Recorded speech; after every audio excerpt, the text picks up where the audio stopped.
క్రీస్తునందు ప్రియ దేవుని బిడ్డలారా, అందరికీ ప్రభు అయిన యేసుక్రీస్తు నామమున శుభములు. దేవుడు మనల్ని ఉదయకాలం ప్రేమించి ఆయన తన యొక్క పరిశుద్ధమైన కృపలో మనలో ఇంకొకసారి జ్ఞాపకం చేసుకొని ఈ యొక్క కొత్త స్థలంలో దేవుడు మనం ఆరాధన చేసుకోవడానికి దేవుడు ఏర్పాటు చేసిన మంచి ఈ యొక్క వసతిని అనుకూలతను బట్టి దేవునికి మహిమ చెల్లిస్తున్నాం. కూడి వచ్చిన మీరందరూ కూడా దేవుని వాక్యాన్ని కొద్దిసేపు శ్రద్ధగా వినాలని. మన జీవితంలో అనేక అపోహలు, ముఖ్యంగా అపోహ అంటే దాన్ని మనము సరిగ్గా అర్థం చేసుకోలేక దాన్ని మిస్అండర్స్టాండ్ చేసుకున్నవి, అపార్థం చేసుకున్నవి చాలా మటుకు అపోహలుగా మన బ్రతుకుల్లో మిగిలిపోతాయి. కనుక అలాంటివన్నీ దేవుడు మన జీవితాల వాక్యం ద్వారా సరిచేస్తాడు. మనం నమ్మాలి. దేవుని వాక్యం ప్రకారము మన జీవితాల్లో ఉన్న అనేక అపోహలు మరి తొలగించబడటానికి దేవుడి వాక్యాన్ని ఇచ్చాడు. సో ఈ యొక్క ఉదయకాలం కూడా మరి ఈ లోకంలో అనేకులు పుకార్లు కూడా నమ్మి ఎక్కడో ఏదో జరుగుతుందని ఆ యొక్క పుకార్లను నమ్మి తమ జీవితాల్లో ఎంతో కోల్పోయిన వాళ్ళు ఉన్నారు. అలాగున్నా ఒకరు చెప్పింది మూఢంగా నమ్మి మూఢాచారాలను బట్టి మోసపోయిన వాళ్ళు ఉన్నారు. ఇంకా కొన్నిసార్లు మనము ఏదైతే సరిగ్గా గ్రహించి అర్థం చేసుకోవాలో దాన్ని అర్థం చేసుకున్నందుకు కొంతమంది మనకంటే తెలివి గల వాళ్ళు, చురుకు గల వాళ్ళు, చురుకైన వాళ్ళు అని చెప్పి వాళ్ళ మాటలు నమ్మి ఆ యొక్క అపోహలలో బ్రతుకుతూ ఉంటాం. వీటన్నింటినీ దేవుడు పటాపంచం చేసి దేవుడి ఉదయకాలం ఇంకొక వాక్య భాగాన్ని మనకు నేర్పించాలని ఆశపడుతున్నాడు. ఆ వాక్య భాగాన్ని చెప్పడానికంటే ముందు ఒకళ్ళు ఒక ఇంట్లో నుంచి ప్రయాణం చేసి చాలా దూరం వెళ్ళారు. వెళ్ళిన తర్వాత వాళ్ళు ఆ ప్రయాణాన్ని ముగించుకొని తిరిగి ఇంటికి వచ్చారు. ఇంటికి వచ్చిన తర్వాత వాళ్ళ ఇంట్లోకి ప్రవేశించడానికి వాళ్ళకు వీలు పడట్లేదు. ఎందుకు అనంటే వాళ్ళు తీసుకువెళ్ళిన అనేకమైనవి వాళ్ళతో మళ్ళీ వాళ్ళు జాగ్రత్తగా తెచ్చుకున్నారు. ఒక మంచి కారులో వెళ్ళారు, కారు ఏమీ యాక్సిడెంట్ కాలేదు, మిస్ కాలేదు, దొంగిలించబడలేదు. అలాగనే వాళ్ళ బ్రీఫ్ కేసులు, సూట్ కేసులు, వాళ్ళ డబ్బు, వాళ్ళు తీసుకెళ్ళిన పెద్ద పెద్ద వస్తువులు, ఇవి అన్నీ కూడా తిరిగి తీసుకొచ్చుకున్నారు. ఏది కూడా పోలేదు. కానీ వాళ్ళు ఇంట్లోకి వెళ్ళాలంటే లోపలికి వాళ్ళు వెళ్ళలేకపోతున్నారు. ఎందుకంటే కీ ఎత్తుకుతున్నారు. కీ ఎవరి దగ్గర లేదు. సో కీ అనేది లాక్కి, తాళానికి తాళం చెవి చిన్నగా ఉంటుంది. సో ఆ చిన్న తాళం చెవి లేక అందరు ఇంటి ముందు ఉన్నారు. ఇక అలాగే ఇంటి ముందు వెళ్ళినప్పుడు తర్వాత జనరల్గా జరిగేది ఏంటి కదా కదా పరదూషణ. నువ్వంటే నువ్వు కదా, నువ్వే ఎక్కడో వర్ష, నువ్వే ఎక్కడ, నీకు నేనే ఇచ్చాను పోయేటప్పుడు అని ఒకరినొకరు దూషించుకుంటున్నారు. కానీ ఆ తర్వాత తాళం పగలగొట్టాలంటే అది కొంచెం స్పెషల్ కీ కనుక అంత పగిలేది కాదు. ఆ తర్వాత వాళ్ళు ఆదివారం సెలవు దినం కనుక ఎవడైనా ఉండి ఆ తాళాన్ని ఓపెన్ చేస్తాడంటే వాడిని వెతకటము కష్టం. కనుక వాళ్ళు ఎంతో ఉత్సాహంగా వచ్చి ఆ యొక్క సమయంలో ఆ కీ పోగొట్టుకున్నందుకు వాళ్ళు మొత్తం నిరాశలో, లేకపోతే ఉన్న ఆ సంతోషం అంతా ఎగిరిపోయింది. నేను ఎందుకు ఈ మాటలు చెప్తున్నానంటే కీ ఇంతే ఉంటుంది కదా, అది చాలా చిన్నది. అది కనుక దాన్ని మనము చిన్నదే కదా నిర్లక్ష్యం చేస్తే అంత పెద్ద కారు సేఫ్టీగా తేవచ్చు. దాన్ని అన్ని వస్తువుల్ని మనం మంచిగా క్షేమంగా తీసుకొని రావచ్చు. కానీ చిన్న ఆ యొక్క కీ అనే వరకు నిర్లక్ష్యం, ఏమో ఇంత కీ ఏమొస్తుంది కదా అని చెప్పి పడేస్తే మనం బయట ఫుట్పాత్ మీదే ఉండాలి. ఆడొచ్చి కోసేవారికి పగలగొడితే ఇంకా డోర్ అంతా పాడవుతుంది. సో ఎందుకు ఈ మాటలు చెప్తానంటే బైబిల్లోంచి ఈరోజు మనం ఒక అంశం నేర్చుకోవాలి. అదేమిటంటే సామాన్యమైనవి దేవుడు ఎలాగనో వాడుకుంటాడు. దేవుడికి సామాన్యమైనవే చాలు. ఇది యాక్చువల్గా మెసేజ్ ద్వారా మనం నేర్చుకోవాలి. మనము లోకంలో అసమానమైనవి, గొప్పవి, శ్రేష్టమైనవి, ఇంకా ఆ యొక్క పరాక్రమమైనవి, లేకపోతే ఇలాంటివన్నీ కూడా మనము చూస్తుంటే దేవుడు అంటున్నాడు, మీరు అది ఈరోజు మీ అపోహను ఒకటి మార్చుకోవాలి. దేవుడు ఆయన ఎప్పుడు కూడా ఈ గొప్ప గొప్ప వాటివి, ఆ తర్వాత బలమైన వాటివి, ఇంకా చాలా శక్తివంతమైన వాటివి, ప్రభావవంతమైనవి, ఆ తర్వాత మనుషులు నిజంగా ఆలోచిస్తున్నట్టు, ఆశిస్తున్నట్టు, వెంపర్లాడుతున్నట్టు వాటిలో ఏమీ లేదని దేవుడు ఆయన బిడ్డలకు చెప్తున్నాడు. నాకు సామాన్యమైనవే చాలు. కనుక దేవుని యొక్క వాక్యంలో మనం నిర్గమకాండం తీస్తే దేవుని యొక్క వాక్యంలో ఇశ్రాయేలీలు 430 సంవత్సరాలు ఐగుప్తు అనే ఒక దేశంలో మంచి బానిసత్వాన్ని అనుభవించారు. కఠినమైన శ్రమలలో ఉండిపోయారు వాళ్ళు. అలాంటి ఆ యొక్క బ్రతుకుల్లో ఉన్నప్పుడు మరి వాళ్ళ యొక్క పూర్వీకుల యొక్క మరి రాజులు వాళ్ళు ఆ తరంలో గతించిపోయినాక కొత్త రాజులు వచ్చారు. ఆ రాజులు వచ్చినప్పుడు నిర్గమకాండము 1:8 చెప్తుంది, అప్పుడు యోసేపును ఎరగని క్రొత్త రాజు ఐగుప్తును ఏలనారంభించాడు. అతడు ఏలనారంభించి ఏం చేశాడంటే 11 కాబట్టి వారి మీద పెట్టిన భారాలు వారికి శ్రమ పెట్టుటకు వెట్టి పనులు చేయించే అధికారులను సైతం వారి మీద నియమించి మరి ఫరో కొరకు ధాన్యాలను నిల్వ చేయడానికి మరి ఆ యొక్క పీతోము రామసేన పట్టణాలను కట్టిస్తూ కఠినమైన బానిసత్వంలో వాళ్ళని పెట్టారు. మరి ఇలాంటి ఇశ్రాయేలీలు మరి మగ్గిపోతూ వాళ్ళ యొక్క బ్రతుకు వేసారిపోతూ చివరికి వాళ్ళకు పుట్టిన మగపిల్లల్ని కూడా మరి ఆ యొక్క చంపేమని చెప్పినప్పుడు మరి దేవుని యొక్క వాక్య ప్రకారము ఏం చేయాలి? వాళ్ళు ఆ దేశంలో నుంచి వారు బయటికి రావాలనుకున్నా అది వాళ్ళ వల్ల కాదు. ఎందుకు అనంటే వాళ్లకు స్వేచ్ఛ లేదు. ఈరోజు ఆంధ్ర తెలంగాణ ఉద్యమము అది తారాస్థాయికి వచ్చి ఆ ఉద్యమం ద్వారా ఒక రాష్ట్రం కూడా వేరుపడిపోయితే అలాగున ఉద్యమం చేసే అవకాశం వీళ్ళకి లేదు. ఎందుకనంటే అలాగున ఉద్యమం చేస్తే మక్కిని ఇరగొట్టి చంపేస్తారు, లేదా ఛాన్స్ లేదు.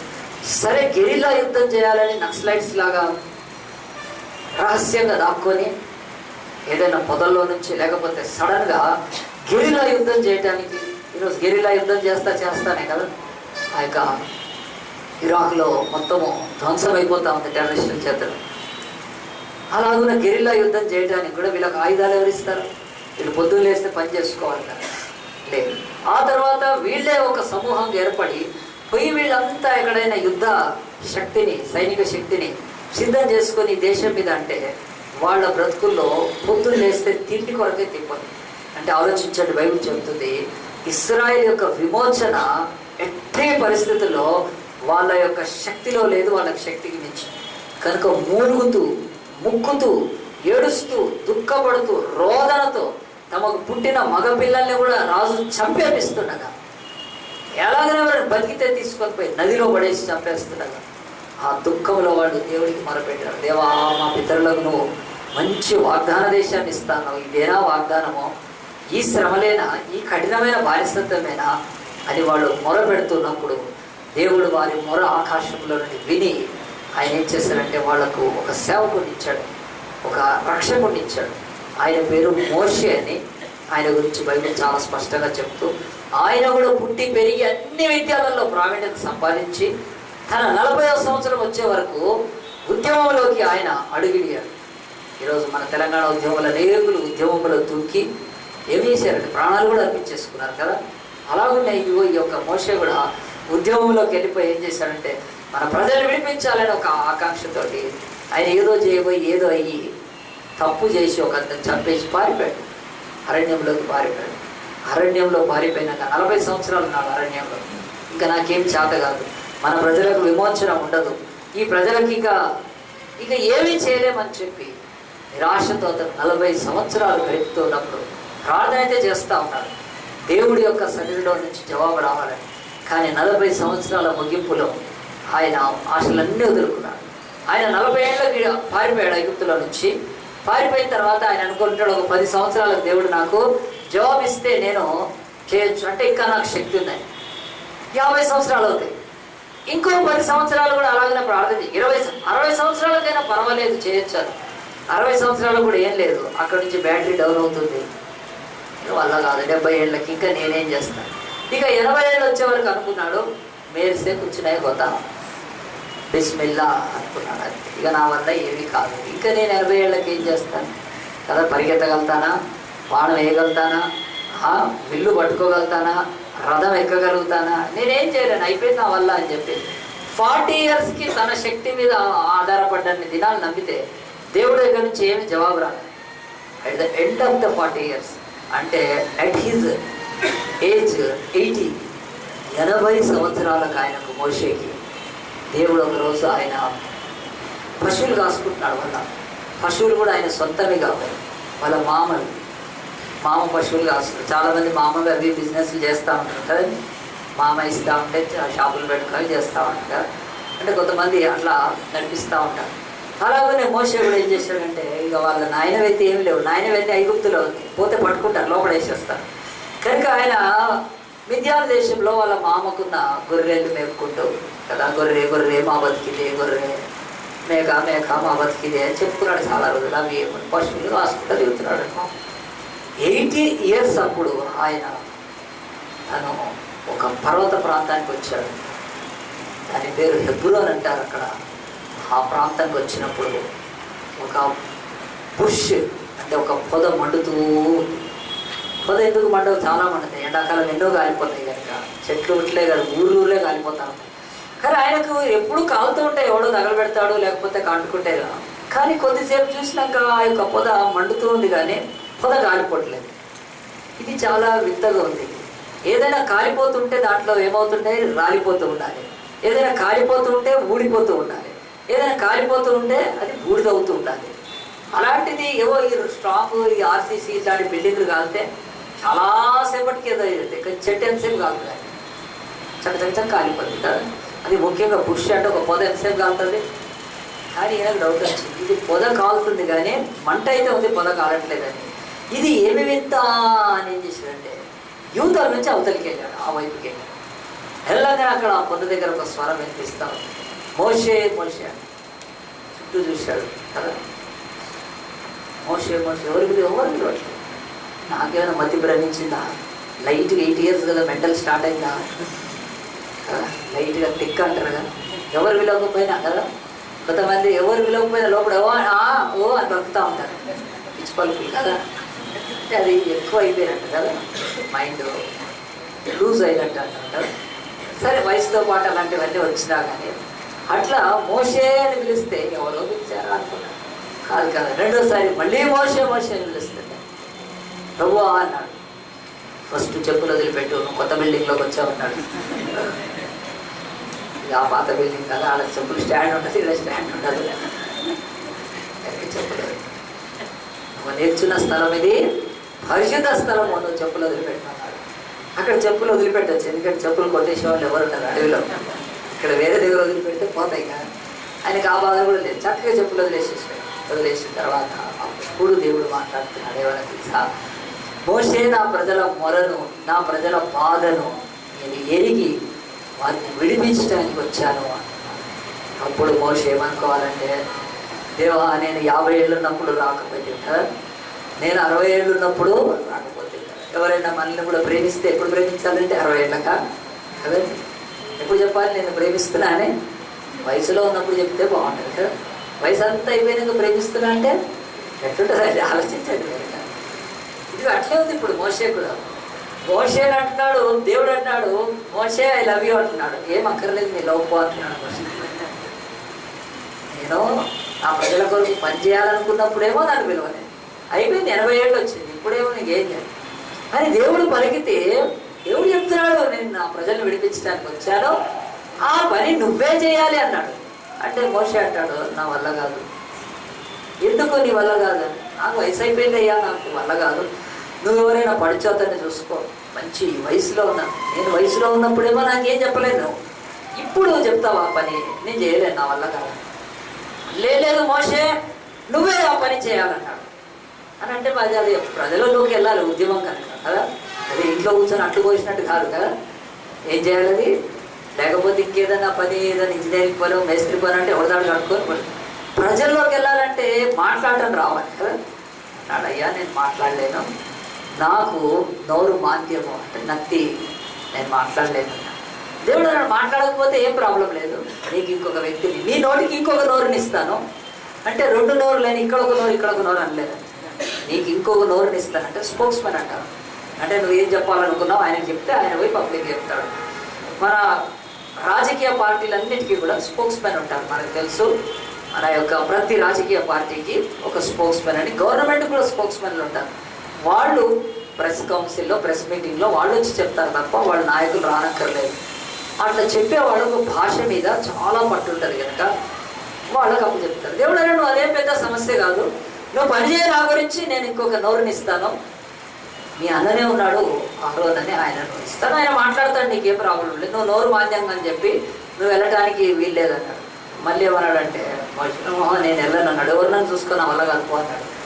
అంటే మోషే అన్నాడు నువ్వు తప్ప ఇంకెవడు వెళ్ళడానికి వీల్లేదన్నాడు అని. అంటే ఇక మొత్తానికి అయినా వాడికి నేను వెళ్తాను కానీ నేను ఏం చేస్తాను, నాకు నా దగ్గర ఏమీ లేదు ఇప్పుడు. నేను అప్పుడు 40 ఏళ్ళు ఉన్నప్పుడైతే విల్లు వేయగలుగుతాను, బాణం వేయగలుగుతాను, ఈటెలు పట్టుకోగలుగుతాను, ఖడ్గాను పట్టుకోగలుగుతాను, రథం ఎక్కగలుగుతాను కదా, చక్కగా అప్పుడు యుద్ధం చేయొచ్చు. ఇప్పుడు వాళ్ళతో పోయి ఐగుప్తులని ఆ మహా కఠినులు రాకరా వాళ్ళతోటి ఈ వయసులో నా వల్ల కాదు అని అన్నప్పుడు అప్పుడు దేవుడు అంటున్నాడు, మోషే నీ చేతిలో ఏమున్నది అని. చూడండి, నిర్గమకాండం 4వ అధ్యాయము దేవుని యొక్క వాక్యము 2వ వచనం దేవుడు అంటున్నాడు. చూడండి 4:2 ఏమంటున్నాడు, యెహోవా నీ చేతిలోనిది ఏమిటి అని అతన్ని అడిగాను. అందుకతడు కర్ర అనెను. అప్పుడు ఆయన నేలను దాన్ని పడవేయమనగా పడవేయగానే అది పామెచ్చాలండి. ఇక్కడ నుంచి మీకు తెలుసు అందరికీ, కానీ చూపించడానికి వాక్యం చెప్తాను.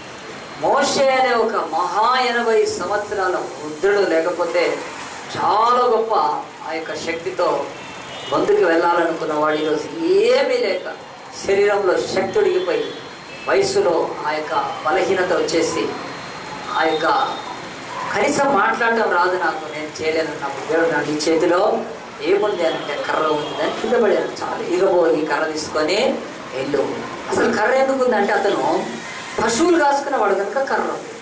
నీ చేతిలో ఖడ్గం ఉన్నప్పుడు, నీ చేతిలో ఈటె ఉన్నప్పుడు, నీ చేతిలో ఆ యొక్క కత్తి ఉన్నప్పుడు నేను ఏదైనా చేయగలుగుతాను అనుకున్నావే, అప్పుడు నువ్వు ఏమీ చేయలేవు అప్పుడు.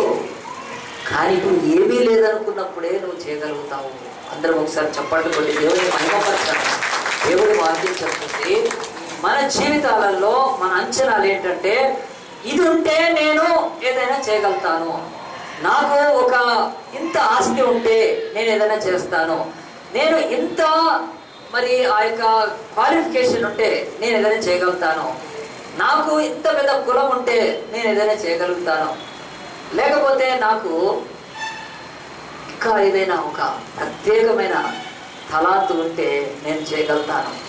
దేవుడి దగ్గరకు వచ్చి అందరూ ఇదే మాట్లాడుతున్నారంటే ఈరోజు దేవుడు అంటున్నాడు, ఈరోజు దాన్ని నువ్వు మార్చుకొని వెళ్ళాలి ఇక్కడి నుంచి. దేవుడు అంటున్నాడు, మోషేలాగానే మనము కూడా భయంకరంగా సాకులు చెప్తూ దేవుడి యొక్క సన్నిధిలో మనం ఒక దాన్ని విస్మరిస్తున్నాం. అవి ఏమిటంటే సామాన్యమైనవి చాలు ఆయనకు. ఈ కర్ర తీసుకొని వెళ్ళి నువ్వు ఐగుప్తుని శాసిస్తావు అని చెప్పాడు. ఐగుప్తులు ఎవడున్నాడు? అప్పటికే ఫరో అనే రాజున్నాడు. వాడి చేతిలో రాజదండం ఉంది, వాడి దగ్గర విస్తార సైన్యం ఉంది, రథాలున్నాయి, గుర్రాలున్నాయి, టాస్క్ మాస్టర్స్, ఈ పని చేపించే వాళ్ళు కఠినలు క్రూలున్నారు. వాళ్ళని ఎదిరించి ఇశ్రాయేలును బయటికి తీసుకొని రావడం అంటే ఇది సాధ్యమా అంటే దేవుడు అంటాడు, ఈ కర్ర ఒకటి చాలన్నాడు. దేవుడు కర్రకి ఏముండదండి, ప్రాణం ఉండదు కదా. ఆ కర్రకైతే ప్రాణం. ఆ కర్రకు ఎలాంటి ఆకారం లేదు, ఆ కర్రకు ఎలాంటి విలువ లేదు. అదేదన్నా ఎర్రచందనం కర్ర అయితే కదా తెలుగుదేశం వాళ్ళు లేకపోతే వైఎస్ఆర్సీపీ వాళ్ళు తెచ్చుకుంటారు, పోయి మన దాకా కూడా రానియరు కదా. ఎర్ర చందనం అంటే ఆ యొక్క శాండిల్వుడ్, రెడ్ శాండిల్వుడ్, అది ఒక కర్ర, ఇంత కర్ర కోట్లలో కూడా ఉంటుందంట. అమ్మో, ఆ కర్ర టీవీలో చూడలేదు తప్ప దాన్ని తాకలేదు నేను కూడా ఇంతవరకు. ఎప్పుడు చూసినా నాకు ఇనపై పెడతారు మైకులు, ఇవే తాకుతూ ఉంటాను, ఎప్పుడు తాకలేదు. సరే మా మిస్సెస్ ఏమైనా గంధమైనా పూసుకుంటుందా అంటే అది పూసుకోదు. కానీ ఇంత ఆ ఎర్రచందనం, ఇది పచ్చచందనమా కనుక ఆ యొక్క గంధం చక్రం అవి తక్కువనే. మరి అంటున్నాను నేను, ఆ కర్రకు ఏం విలువ కూడా లేదు. అది దేవుడు అంటాడు, ఈ కర్రనే సామాన్యమైనది. నువ్వు వెళ్ళు నన్ను నమ్మన్నప్పుడు వెళ్ళాడు ఇశ్రాయేలు దేశం ఆయనకి విడిపించడానికి ఐగుప్తు దేశానికి. అప్పుడు మోషే సైన్యముతో ప్రవేశించలేదు, ఆయన రథాలతో ప్రవేశించలేదు. తన అరణ్యంలో, తనున్న అరణ్యంలో నుంచి తన మామ దగ్గర ఆయన ఒక కర్రతో వెళ్ళాడు అక్కడికి. అప్పుడు ఐగుప్తు చూసి ఏమనుకుంటారు, వీడ కర్ర పట్టుకొని వస్తున్నాడు మా మీదికి, ఏం చేస్తాడు, వయసులో ముసలోడు కర్ర పట్టుకొని వస్తున్నాడు అని చెప్పి వాళ్ళు మొదట్లో ఎగతాళి చేశారు. కానీ ఆయనను పట్టించుకోలేదు. కానీ తర్వాత తెలిసిపోయింది, మోషే దగ్గర ఒక కర్ర ఉంది. ఆయన ప్రార్థన చేసి ఇట్లా కర్ర అన్నాడు అనుకోండి, మంతర్ కదా, మంతర్ అయిపోతుంది మొత్తం. భయపడిపోయాడు. ఇట్లా చూపించగానే నీళ్లు మంచిగా ఉన్న నీళ్లు తాగటానికి రక్తం అయిపోయినాయి. ఆయన కర్ర చూపించగానే ఆ యొక్క దుమ్ము వేలైపోయింది. ఆ కర్ర చూపిస్తే దేశం అంతా చీకటైపోయింది. ఏం అద్భుతాలు చేశాడండి ఆ కర్ర తీసుకు. బైబిల్ ఈరోజు నీతో నాతో మాట్లాడుతుంది. మోషేలాగా నీవు నేను మన దగ్గర ఏమున్నాయో ఆ సామాన్యమైన వాటిని దేవుడు కోరుకుంటాడు. నువ్వు కోరుకోరు, లోకం కోరుకోదు, ఈ మనుషులు కోరుకోరు. దేవుడు అంటాడు నీ చేతిలో ఉన్న సామాన్యమైనవి నేను చెప్పినట్టు పట్టుకో, నువ్వు దాన్ని వాడుకో, నీ బ్రతుకు విమోచనలోకి వస్తుంది. ఈరోజు దేవుడు అడుగుతున్నాడు నీ చేతిలో ఉన్న ఈ యొక్క చిన్న కర్ర ఏమిటి? దేవుడు యొక్క వాక్యం చెప్పాలనంటే ఈ వాక్యమే ఆ కర్ర నీ చేతిలో. దేవుడు చెప్పు, ఒక రాజ్యంలో నుంచి ఇంకొక బలహీనమైన నలిగిపోతున్న తన ప్రజలను విడిపోయించడానికి దేవుడు కర్ర వాడితే ఈరోజు ప్రపంచ దేశాలలో ఒక్కొక్క దేశాల్లో బందీలుగా ఉన్న, సాతానుకు బందీలుగా ఉన్న, అపవాదికి బందీలుగా ఉన్న, దేవుళ్ళు దేవతలకు బందీలుగా ఉన్న, రాక్షస పాలన కింద ఉన్న అనేక ప్రజలకు దేవుడు చెప్తున్నాడు మీ వద్దకు నేను వేల వేల సైన్యాలను పంపను, ఒక చేతికి కర్ర ఇస్తాను. వాక్యం అది, వర్డ్ ఆఫ్ గాడ్, అది ఇచ్చి పంపిస్తాను. మీరు ఎన్ని దేశాలకు మనకు విడుదల వచ్చిందండి ఇలాగా బైబిల్ చెప్తుంది. ప్రియ దేవుని బిడ్డ, ఇదే దేశములో ఉన్న ఈ యొక్క మోషే ఆయన తన ప్రజల్ని తీసుకొని వెళ్ళిపోతున్నప్పుడు ఎదురుగా ఎర్ర సముద్రం వచ్చింది. 14వ అధ్యాయంలో చూస్తే ఎర్ర సముద్రం వచ్చినప్పుడు 11 నుంచి 16 వచనాల మధ్యలో ఉంటుంది. మోషే భయపడలేదు, కానీ ఇశ్రాయేలు అంతా భయపడిపోయారు. మేము ఎట్లా ఎర్ర సముద్రం దగ్గరకు వచ్చాం, ఇక్కడ అరణ్యం లేదని ఆ యొక్క సమాధి లేవని తీసుకొచ్చావు ఐగుప్తులో, మేము ఇక్కడ చంపడానికి తీసుకొచ్చావని ఐగుప్తు దేశంలోంచి బయటికి వచ్చిన ఆ యొక్క ఇశ్రాయేలీలు వణికిపోతూ గజగజలాడుతూ సముద్రం దగ్గర భయపడిపోతున్నప్పుడు మోషేకు దేవుడు చెప్తున్నాడు నీ కర్ర సముద్రం వైపు చాపమన్నాడు. చాపగానే ఆయన సముద్రం ఆయన వదలడం మొదలుపెట్టి సముద్రం 2గా విభజించడం మొదలుపెట్టి దేవుడు ఈరోజు మనందరితో అంటున్నాడు నీ దగ్గర ఈ కర్ర లాంటి వాక్యం ఉంటే నీ ముందున్న సముద్రాలను దేవుడు పాయలు చేస్తానండి. ఒకసారి చెప్పండి కొడదామా? మనం సముద్రాలను దాటడానికి ఏమి కోరుకుంటామంటే ఈ లోకంలో సముద్రాలు దాటడానికి మొదట ఈత నేర్చుకుందాం. ఏమి నేర్చుకుందాం? ఈత నేర్చుకుందాం. చైతన్యపూర్లో స్విమ్మింగ్ పూల్ ఎక్కడుంది కదా. ఆ తర్వాత ఈ సముద్రం దాటడానికి ఏం చేద్దాం? మనం ఈత కాదు కదా. ఆ తర్వాత ఒక దోణి, బోటు, ఒక చిన్న బోట్ అయితే కొనుక్కుందాం. దేవుడు అన్నాడు పిచ్చి ఆ యొక్క బోటుతోటి. ఆ బోటు అది నిన్ను కాదు, నిన్ను కూడా ముంచేస్తుంది.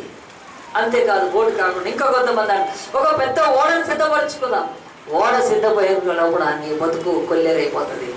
ఆ ఓడ సిద్ధం చేసుకుందాం అంటే స్వశక్తి. ఆ తర్వాత ఆ ఓడను సిద్ధపరచుకున్న అవతలకు పోయే లోపలే శత్రువు వచ్చి వాళ్ళని మింగేస్తూ ఉంటే ఇశ్రాయేలుతో పాటు ఈరోజు ప్రపంచంలోని సకల జనులు గొణుగుతూ సణుగుతూ ఈ భూమి మీద బతుకుతున్నారు తప్ప మోషేలాగా కర్ర చాపి విశ్వాసంతో సముద్రాన్ని పాయలు చేసుకోవడానికి ఈ వాక్యాన్ని వాడుకోవట్లేదండి.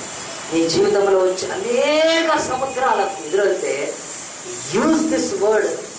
దేవుడు ఈ కట్టె లాంటి వాక్యాన్ని వాడు. దేవుడు అంటాడు దానిలో నుంచి నీకు దారిని ఏర్పాటు చేస్తా. ఈత నేర్చుకుంటే నువ్వు ఎక్కడైనా ఈత కొడతావు, సముద్రంలో ఈత కొట్టగలుగుతావా? చాలా కష్టం అంటున్నాడు. ఈరోజు నీ చాకచక్యము, నీ నైపుణ్యము, నీ యొక్క తెలివి అది ఎక్కడైనా పనికొస్తే కానీ నీ మహాసముద్రం లాంటి సమస్యల్లో పనికిరాదు. సరే ధోని అనుకున్నావా? ధోని అది అలలకు నిలబడలేదు. సమస్యలు తీవ్రం అయిపోయినప్పుడు నీ అలల మధ్యలో నీ ధోని కొట్టుకొని పోతుంది. ఇక ఓడ నిర్మించుకోవాలనుకోండి, చాలా మంది అట్లా ఓడకు చాలా ట్రై చేస్తున్నారు. ఏంటో తెలుసా? నేనే నా సొంతంగా ఈ సమస్యలు జయించాలని చెప్పి ఒక పెద్ద ఓడ లాంటి ఒక సమస్య పరిష్కారాన్ని వాళ్ళు ప్రయత్నం చేస్తుంటే ఆ శత్రువు ఏదో వచ్చి వాళ్ళను మళ్ళీ వెనక్కే తీసుకెళ్ళిపోతున్నారు, లోకంలోకి తీసుకెళ్ళిపోతున్నారు. దేవుడు అంటున్నాడు నీ శత్రువు చేతికి చిక్కకుండా నీ చేతిలో కర్ర లాంటి వాక్యాన్ని వాడతావా? నువ్వు ఒక్కసారైనా దేవుడు సన్నిధిలో నీకు ఏది కావాలో ఆ యొక్క వాక్యాన్ని చూపిస్తావా కదా. మన జీవితాల్లో అనారోగ్యం వచ్చింది, దేవుడు వాక్యం చెప్తా ఆయన పొందిన దెబ్బల గాయాల చేత నీకు స్వస్థత. వాక్యాన్ని వాడుకోను. నీకు భయంకరమైన భయం వేస్తుంది. 91 దావీదు కదా మహోన్నత చాటు నివసించువాడే సర్వశక్తి నీడ విశ్రయించువాడు నమ్ముతాను. నీ జీవితంలో పేదరికమైన సముద్రం అడ్డొచ్చింది. 2 కొరింథీ 8:9 ఆయన యొక్క కృప మీరు ఎరుగుదురు కదా. నీ కొరకు రిక్తుడు అయ్యాడు. ఆ వాక్యాన్ని వాడుకోవచ్చుగా దేవుని యొక్క సన్నిధిలో. కనుక ఒక్కొక్కసారి నీకు భయం కలుగుతుందా? మరి కీర్తనలో ఆ యొక్క 3వ కీర్తన 10వ వచనంలో 10,000 మంది మోహరించినాను నేను భయపడ్డాను. దావీదుకి ఇచ్చిన ఆ భయం ఇలా ఉన్న బైబిల్ అంతా కూడా ఈ కర్రలు ఉన్నాయి. ఇది ఏరుకోవాలి, ఇది పట్టుకోవాలి వ్యక్తి. దేవుడు అంటున్నాడు సామాన్యమైన ఈ తెలుగులో ఈ పేపర్ల మీద చిన్నది ఏం పనికి వస్తుంది నా బతుకులో. మోషే కూడా అదే అంటాడు. అంత పెద్ద సైన్యం ఉండి, అంత పెద్ద రాజ్యం ఉండి, అన్ని రథాలుండి, అన్ని గుర్రాలుండి, అంత పరాక్రమంతులు, ఆ సైనికులు మేము ఇశ్రాయేలు బయటికి రావడానికి ఉంటే వాళ్ళు ఏమి గాజులు వేసుకొని కదా, మంచి చెక్క గాజులు కదా, కర్ర గాజులు, ఇంకేం గాజులు అంటే కదా, అవన్నీ మిలిటరీ చేపిస్తారా? వచ్చి చీల్చి పారేస్తా. ఆనాడు మోషే అనుకున్నాడు ఈ కర్ర తీసుకొని పోయి నేను ఇశ్రాయేలు బయటికి తీసుకొని వస్తాను. దేవుడు అంటాడు మోషే నాకు సామాన్యమైనవే చాలు, ఈ లోకంలో నేను అలాంటి అసామాన్యమైనవి నాకు అక్కర్లేదు. ఎందుకు అక్కర్లేదంటే ఒక రాజ్యము దాంట్లో నుంచి బయటికి వచ్చినప్పుడు మహిమ ఎవరికి రావాలి? దేవుడికి రావాలి మహిమ. మనందరి బ్రతుకుల్లో దేవుడు ఏం కోరుకుంటాడు తెలుసా అండి? మన ద్వారా ఆయనకు మహిమ రావాలి. ఆ ఒక్కటి మాత్రం దేవుడు తప్పిస్తాడండి, ఆశిస్తాడు. మనకు దీన్ని మీకు ఎట్లా అర్థం చెప్పాలంటే, తల్లిదండ్రులు పిల్లల ద్వారా ఏం కోరుకుంటారండి కదా? మంచి పేరు కోరుకుంటారు. మీ బాబు ఏం చేస్తున్నాడంటే మా బాబు బట్టేబాస్ అని. అబ్బా అయ్యో మా వాడు ఇంకా బట్టేబాస్ కాలేదు, ఎక్కడ ట్రైనింగ్ పంపిస్తాను. ఎవరైనా అంటారండి వాళ్ళ బాబు వాళ్ళ అబ్బాయి మంచి చదువుకున్నాడని, మంచి ఉద్యోగం చేస్తున్నాడని, మంచి అదే అండి తల్లిదండ్రులకు కదా. అంతకు మించి ఏం కోరుకుంటారు తల్లిదండ్రులు? తల్లిదండ్రులు ఇస్తారు కూడా కదా. అయ్యో మా కొడుకు నా కిరీటం చేయించలేదని నా తల్లి కూర్చొని ఏడుస్తుంది కదా. నేను అప్పుడు మిస్ యూనివర్స్ కొడదామంటే కొట్టలేదు, నా కొడుకు ఏం చేయించి పెట్టట్లేదు, నేను మా వీధిలో అంతా బట్టలు వేసుకొని అటు ఇటు తిరుగుదాం అనుకున్నా అని ఏ తల్లి కోరుకుంటుందండి? ఏ తల్లి కోరుకుంటుంది? కిరీటాలు పెట్టాలని కదా. కంచు ఏమంటారు కదా, వెండి ప్లేట్లలో అన్నం ఎప్పుడు ఇస్త్రాకులో పెడుతున్నాడు, లేకపోతే ఆ పాత స్టెయిన్లెస్ స్టీల్ తోమి తోమి తోమి తోమి అదే ప్లేట్లో పెడుతున్నాడు. నా కొడుకు నాకు ఇంతవరకు వెండి ప్లేట్లో పెట్టలేదని ఏ తల్లిన బాధ. మనుషులలో వాళ్ళ పిల్లలు ఏమై ఉన్నారో కదా, వాటిని బట్టి తల్లిదండ్రులకు కిరీటం అంటే అదే కిరీటం. దేవుడు కూడా అంటున్నాడు ఏదైనా పని చేస్తే దేవుడికి మహిమ కోరుకుంటాడు. ఆయన మన నుంచి ఏమి కోరుకోడు. ఇశ్రాయేలీలను ఐగుప్తులోంచి విడిపించినప్పుడు దేవుడు ఏం ఆశపడ్డాడంటే మహిమ ఆయనకు చెందాలి. అంటే ఇది రౌతు బలాన్ని బట్టి, గుర్రం బలాన్ని బట్టి, ఈ యొక్క సైనిక శక్తిని బట్టి, ఇంకా వాళ్ళ కండ బలాన్ని బట్టి, వాళ్ళ నైపుణ్యాన్ని బట్టి, వాళ్ళ చాతుర్యాన్ని బట్టి బయటికి రాలేదు. యెహోవా దేవుడు తన దక్షిణ హస్తము చేత వారిని విడిపించాడు. ఈ మాట మీరు రాసి పెట్టుకోండి. బైబిల్లో చాలా సార్లు అంటాడు దేవుడు, ఇదిగో కొన్ని వేల సంవత్సరాల క్రితము నా ప్రజలను నా బాహువు చాపి నా దక్షిణ హస్త బలము చేత నేను విడిపించింది అని చెప్తుంటుంటాడు దేవుడు. అనంటే దేవుడు ఎవ్వరికి క్రెడిట్ ఇవ్వడు దాన్ని. కనుక దేవుడు అంటాడు ఆయనకు క్రెడిట్ వెళ్ళాలంటే, ఆయనకు మహిమ వెళ్ళాలంటే దేవుడు ఏమంటాడంటే సామాన్యమైన వాటితో మనం ఆ యొక్క జయాలను చూపించాలి. సామాన్యమైన వాటిని పట్టుకొని మనము ఆ యొక్క ఐగుప్తు ఆశ్చర్యపోయింది, ఎక్కడ వీళ్ళని ఎట్లా నిలవరించగలుగుతాము? మన ఎవ్వరూ కూడా వాళ్ళు ఆపలేదు. ఎందుకంటే యుద్ధానికి దిగారనుకో కదా, యుద్ధానికి దిగి మంచి ఎట్లా తొడగొట్టి రండి అన్నారనుకోండి, ఒక్కొక్కరు కదా కుస్తీమే బస్తీమే సవాలని కొట్లాడుకోవచ్చు, పీక్కోవచ్చు, తనుకోవచ్చు. కానీ వాళ్ళకి ఏమైంది తెలుసా అండి, వాళ్ళు ఏమి కూడా కొట్లాడట్లేదు. మోషే కర్ర చాపుతాడు, దేశం ఏమైపోతుంది? ఆ యొక్క గందరగోళంలో పడిపోతుంది. చూడండి, ఫైటింగ్ అనేది వాళ్ళు మామూలుగా ఈ కుస్తీ యుద్ధము సైనిక యుద్ధాలు చేయట్లేదు. సమానమైన శక్తిని ఆ కర్ర ద్వారా ప్రదర్శిస్తున్నప్పుడు దేవుడి యొక్క హస్తము దీంట్లో ఉందని తెలుసుకున్నారండి. ఈరోజు నీ చేతిలో ఉండే సామాన్యమైన వాక్యమును వాడుతుంటే అన్యులు ఏం తెలుసుకుంటారు తెలుసా అండి? ఇతని వెనక దేవుడి హస్తం ఉన్నది. అందరం ఒకసారి చెప్పండి కదా.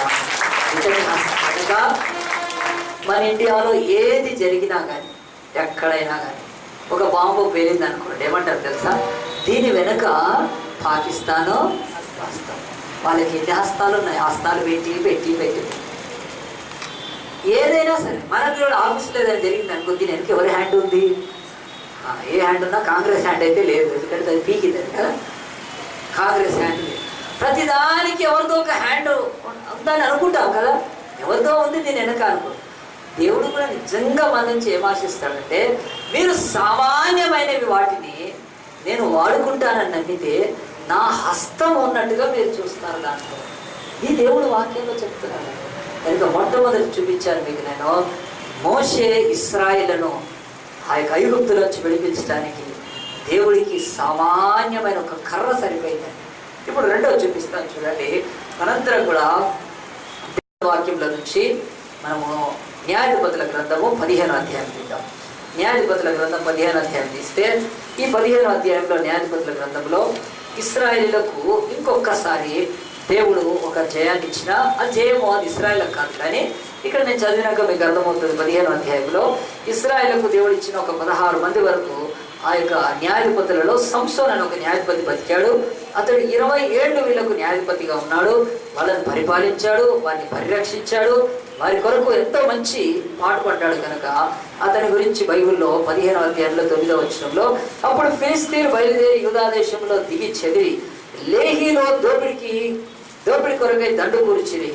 ఫిలిష్తీయులు అనే ఇశ్రాయేల్ యొక్క శత్రువులు ఈ దేశంలో పక్కన ఉంటే ఏం చేశారంటే, ఒకసారి ఈ యొక్క సంసోన్ అనే ఈయన ఒక తుంటరి పనిచేశాడు. ఆయన మరి నక్కలను పట్టుకొని నక్కల తోకలు ముడేసి ఆ తోకల మధ్యలో దివిటీలు పెట్టి, కనుక ఈయన ఒక పెద్ద తుంటరి సంసోన్. నేను చెప్పాలంటే చాలా తుంటరోడు. మీరు కూడా మీ పిల్లలు తుంటరోళ్ళు అయితే ముసి నవ్వుకుంటారు కదా. కనుక ఆడు తెచ్చేయలేకుండా ఇక పెద్దయి అప్పుడు తెలుస్తుంది, అబ్బో తుంటర పనులు చేస్తున్నారని చాలా ఖుషి అయిపోతారు. కనుక ఆడేదో ఒక రోజు కిరసనాలు తీసుకుపోయి బియ్యంలో పోయడమో కదా, గ్యాస్ సిలిండర్ ఓపెన్ చేసేయడమో, ఆ తర్వాత ఉంటుంది ఆ ఇంటిలో తుంటరి.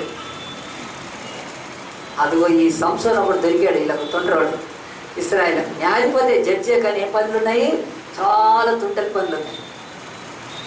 చక్కగా నక్కల్ని పట్టుకొని అది తోకల్లో అగ్ని పెట్టి పొలాల్లో వదిలిపారేసాడు. ఆ పొలాలన్నీ కాలిపోయినాయి, చాలా కొట్టుకున్నారు. ఎందుకంటే ఆ పంటకు ఇక కోతకు వచ్చినాయి. ఇక వాళ్ళకు ఇల్లు మండింది. ఫిలిష్తీయులు లేచి వచ్చాడు. వచ్చి వాళ్ళ బార్డర్స్లో ఉండే ప్రదేశం మీద మొత్తం దోపిడీ చేసేసాడు, లూట్మార్ చేసేసాడు సైనికులు. అప్పుడు ఇశ్రాయేలు అనుకున్నారు, ఇదేం కర్మరా బాబు, మనల్ని దోచుకున్నారు, మనం ఏమనలేదు వాళ్ళను అంటే వాళ్ళకి తెలీదు తుంటరి పని అయినా సంసోన్ పని.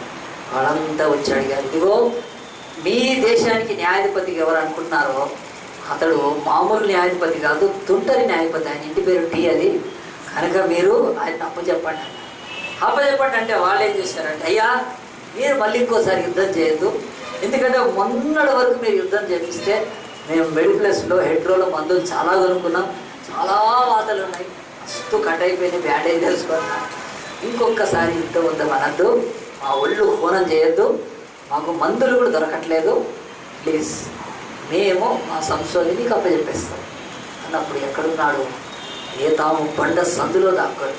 ఓకే మీరేమన్నారు, 3,000 మంది ఇశ్రాయేలీలు లేచి వెళ్ళి, ఎందుకైనా మంచిది, ఎందుకంటే ఆయన తుంటరే కాదు, ఆయన మహాపరాక్రమశాలి. తుంటరే కాదు, తుంట్లు తెలుస్తాడు, పల్లీలు ఒలిసినట్టు ఒలుస్తాడు. కనుక ఎక్కువసేపు పట్టదు. పల్లీలు విరిస్తే ఎట్లుంటుంది, ఇలా కొట్టుకొని నిలుచుకొని నిలుచుకుంటుంటారు. అట్లా పల్లీలు ఒలిసినట్టు ఒలుస్తాడు ఆయన. మనము ఒక 10 మంది వెళ్ళామనుకో, 10 మంది అడ్రస్ ఉంటుంది, బట్టలు కూడా రావు ఆయనకి, పిండి అవతల పడేస్తాడు. ఎందుకైనా మంచిది, లెట్ us గో అని చెప్పి 3,000 మంది వెళ్ళారండి ఒక్క మనిషికి. ఒకసారి చప్పట్లు కొడదామా సంసోన్ గురించి. మనం భూమి మీద మహాపరాక్రమవంతుడు. 3,000 మంది వెళ్తే ఆ సందులో కూర్చున్నాడు, బండ సందులో. పిలిచారు, అయ్యా సంసోన్ ఎందుకు వచ్చారు మీరు అన్నాడు. ఎందుకు వచ్చారేంటి, నువ్వు చేసిన పని ఏంటి, ఫిలిష్తీయులను బాధ పెట్టావు కదా, మళ్ళీ నేను పట్టుకొని పోవాలనుకుంటున్నానంటే. అప్పుడు మీరేనా నన్ను పట్టించేది? అవును మేమే పట్టిస్తాను, మీకు నేను న్యాయాధిపతిని కదా, మీకు వద్దు నాయన, నీ రక్షణ మాకేమొద్దు. ఫిలిష్తీయులని నమ్మలేదండి దేవుడి శక్తిని. వాడిని నమ్మక తమ సొంత వాడిని పట్టించేసేసారు. సరే కొత్త తాళ్ళతో కట్టండి, ఒకటే ఒక ప్రామిస్ తీసుకున్నాను, నేను మీరు చెప్పినట్టు నన్ను నేను అప్పచెప్పుకుంటాను, కానీ నా మీద పడొద్దు, అందరూ ఒక్కసారి పడి నన్ను ఏం చేయకూడదు, ఆ మాట ఇస్తేనే వస్తా అంటే ఓకే అన్నాడు. లేచాడు, బయటకు వచ్చాడు, కాళ్ళు చేతులు కట్టేశాడు. కట్టేసి ఫిలిష్తీయులకు అప్పచెప్పేశారు. ఇక ఫిలిష్తీయులకు ఎక్కడ లేని ఖుషి అనమాట. వాళ్ళు ఏదో లాస్ట్ వికెట్ మీద గెలిచినట్టు దబ్బిపోయిపోయి వరల్డ్ కప్ గెలిచినట్టు ఫిలిష్తీయులు కేకలు వేయడం మొదలు పెట్టారు. ఆ చేతగాని మోహాలు ఈ జయం వాళ్ళు ఏం పొందలేదు. వీళ్ళు చీలను భయపెడితే వీళ్ళు సొంత మనిషిని తీసుకుపోయి అప్పచెప్తే అది జయం ఎట్లా ఉందండి కదా? అది ఎట్లా జయం అవుతుంది? పైసలు ఇచ్చి డబ్బులు వేసుకుని కదా మార్క్స్ వేయించుకొని ఆ తర్వాత ఆ రోజు అంతా స్వీట్ బాక్స్ పట్టుకొని తింటే ఎట్లుంటుంది రిజల్ట్? సిగ్గులేరా వేయించుకొని డబ్బులు ఇచ్చా ఏదో నువ్వు ఆ సంతోషం ఎట్లా సంతోషం అండి? అది నిజమా కదా? అలాంటి ఒక చెత్త సంతోషాన్ని వీళ్ళు ఫిలిస్తీన్లు మాకు సంస్థ దొరికాడా? దొరకలేదండి అసలు. వాడు పిచ్చి పిచ్చి కేకలు వేస్తాం. ఆ కేకల్లో ఏదో ఒక కేక అది కెవ్వు కేక అవుతుంది, అది రాంగ్ కేక వేసాడు. ఆ కేక వరకు వింటున్నాడు, వెళ్తున్నాడు వాళ్ళతో. వాళ్ళంతా రాకొని పోతున్నారు తాళ్ళు వేసుకొని, నన్ను సంస్థ తీసుకెళ్ళిపోతున్నారు. వెళ్ళి ఒక కేక మీద ఇంకో కేక వేస్తా ఉన్నారు. ఆ కేకలో అన్ని ఇంటా ఉన్నాడు. సరే జిందాబాద్ జిందాబాద్ జిందాబాద్ ఏదో పిలిస్తే జిందా. వాళ్ళు కొన్ని అనరాని మాటలు పలికారు. ఆ కేకలలో ఎక్కడో తేడా చెవులు వింటున్నాడు. ఇప్పుడు ఆ కేకల విషయంలో అర్థమైతే ఏంటంటే వీళ్ళు యెహోవా దేవుని నామాన్ని కించపరచడం వల్ల సొంత దేవుడిని అంటే ఈ యొక్క ఇశ్రాయేలు దేవుణ్ణి, ఇశ్రాయేలు యొక్క నాయకుడిని పట్టుకొని, ప్రచండమైన శక్తి కలిగిన నాయకుడిని పట్టుకొని అది మా దేవతలు ఇచ్చారు విక్టరీ అని చెప్పి, బహుశా వాళ్ళు చూసిన కూత దీంట్లో రాయలేని దేవుడు యెహోవా దేవుడి మీద ఎదురుగా బైబిల్ చెప్తుంది. అప్పుడు దేవుని ఆత్మ అలాగన సంసారం మీదకి దిగి రావడము బైబిల్ని చదువుతాను చూడండి. అంతా ఆ యొక్క 15వ అధ్యాయంలో 4వ వచనం. అతడు లేయికి వచ్చే వరకు ఫిలిస్తీన్లు అతను ఎదుర్కొని కేకలు వేస్తున్నారు, తప్పుడు కేకలు వేశారు. యెహోవా ఆత్మ అతని మీద బలముగా వచ్చిన అతని చేతులకు కట్టబడిన తాళ్ళు అగ్ని చేత కాల్చబడిన జనుప నార వలె ఆయను. సంఖ్యలను అతని చేతుల మీద నుండి విడిపోయాను. సంఖ్యలు అంటే ఇనుపవే ఉంటాయండి. సరే తాడు గాలిపోయిందంటే తాడు గాలిలో కానీ ఇనుప సంఖ్యలు ఎట్లా విడతాయి? దేవుడు ఆత్మ వస్తే ఏదైనా విడతాయి, గుర్తుపెట్టుకోండి. దేవుడి ఆత్మ దిగి రాగానే ఆ సంఖ్యలు పటాపంచలైపోయినాయి. అప్పుడు ఏం చేశాడంటే ఆ కేకలు వేసిన వాళ్ళందరి కేకలను ఇప్పుడు ఏం చేయాలి? ఆ కేకలను ఆపేయాలి. అప్పుడప్పుడు కూడా మనం కూడా పిల్లలు గట్టిగా అరుస్తూ ఉంటారు, ఏం చేస్తారు? మొదటి కచ్చి పెట్టి గట్టి పెడితే లేచారు కదా. అంటే కేక ఆపాలంటే ఎవరి మీద వ్యతిరేకంగా వేశారు? దేవుడికి వ్యతిరేకంగా కేకలు వేశారు. సో కనుక కేక వేసినోడు ఎవరికి కూడా ఎవరి మంది అనుకోండి తెలుసా దేవుడు. వీళ్ళు తర్వాత మాట్లాడటానికి కూడా ఏముండకూడదు, వాళ్ళకి గొంతు ఉండకూడదు. గొంతు ఉండకూడదు అంటే ఏం కావాలి? ప్రాణం ఉండకూడదు. కథం అంటే ఒక్కసారి జనకరి జనాలే ఆ ఏరియా మొత్తం కంపించిపోయింది. ఒక్కసారి థాళ్ళు కాలిపోయి నన్ను భయపడిపోతానే ఉన్నారు. ఏం చేస్తాను? బైబిల్ చెప్తుంది ఒక రక్షకుడైన ఇశ్రాయేలుకున్న ఒక రక్షకుడు, దేవుడు అతన్ని కాపాడటానికి దేవుడు అతని చేతికి కదా అలాగున ఆయన తూర్పు దగ్గర తిరిగి ఓం ఒక శ్లోకం చదివితే మన ఒక కథ వచ్చిందని తీసుకొని రండిరా అని చెప్తారు. మళ్ళీ ఇల్లు కదా ఇంకా అని చెప్పి ఇంకొక ఆయుధం పట్టుకొని దేవుడు అంటాడు. దేవుడు ఆయన సామాన్యమైన వాడు. అతనికి ఒకటే అనిపిస్తుంది, సంసారికి వీళ్ళెవ్వరినీ బతకనియద్దు, నా దేవుడిని దూషించారు.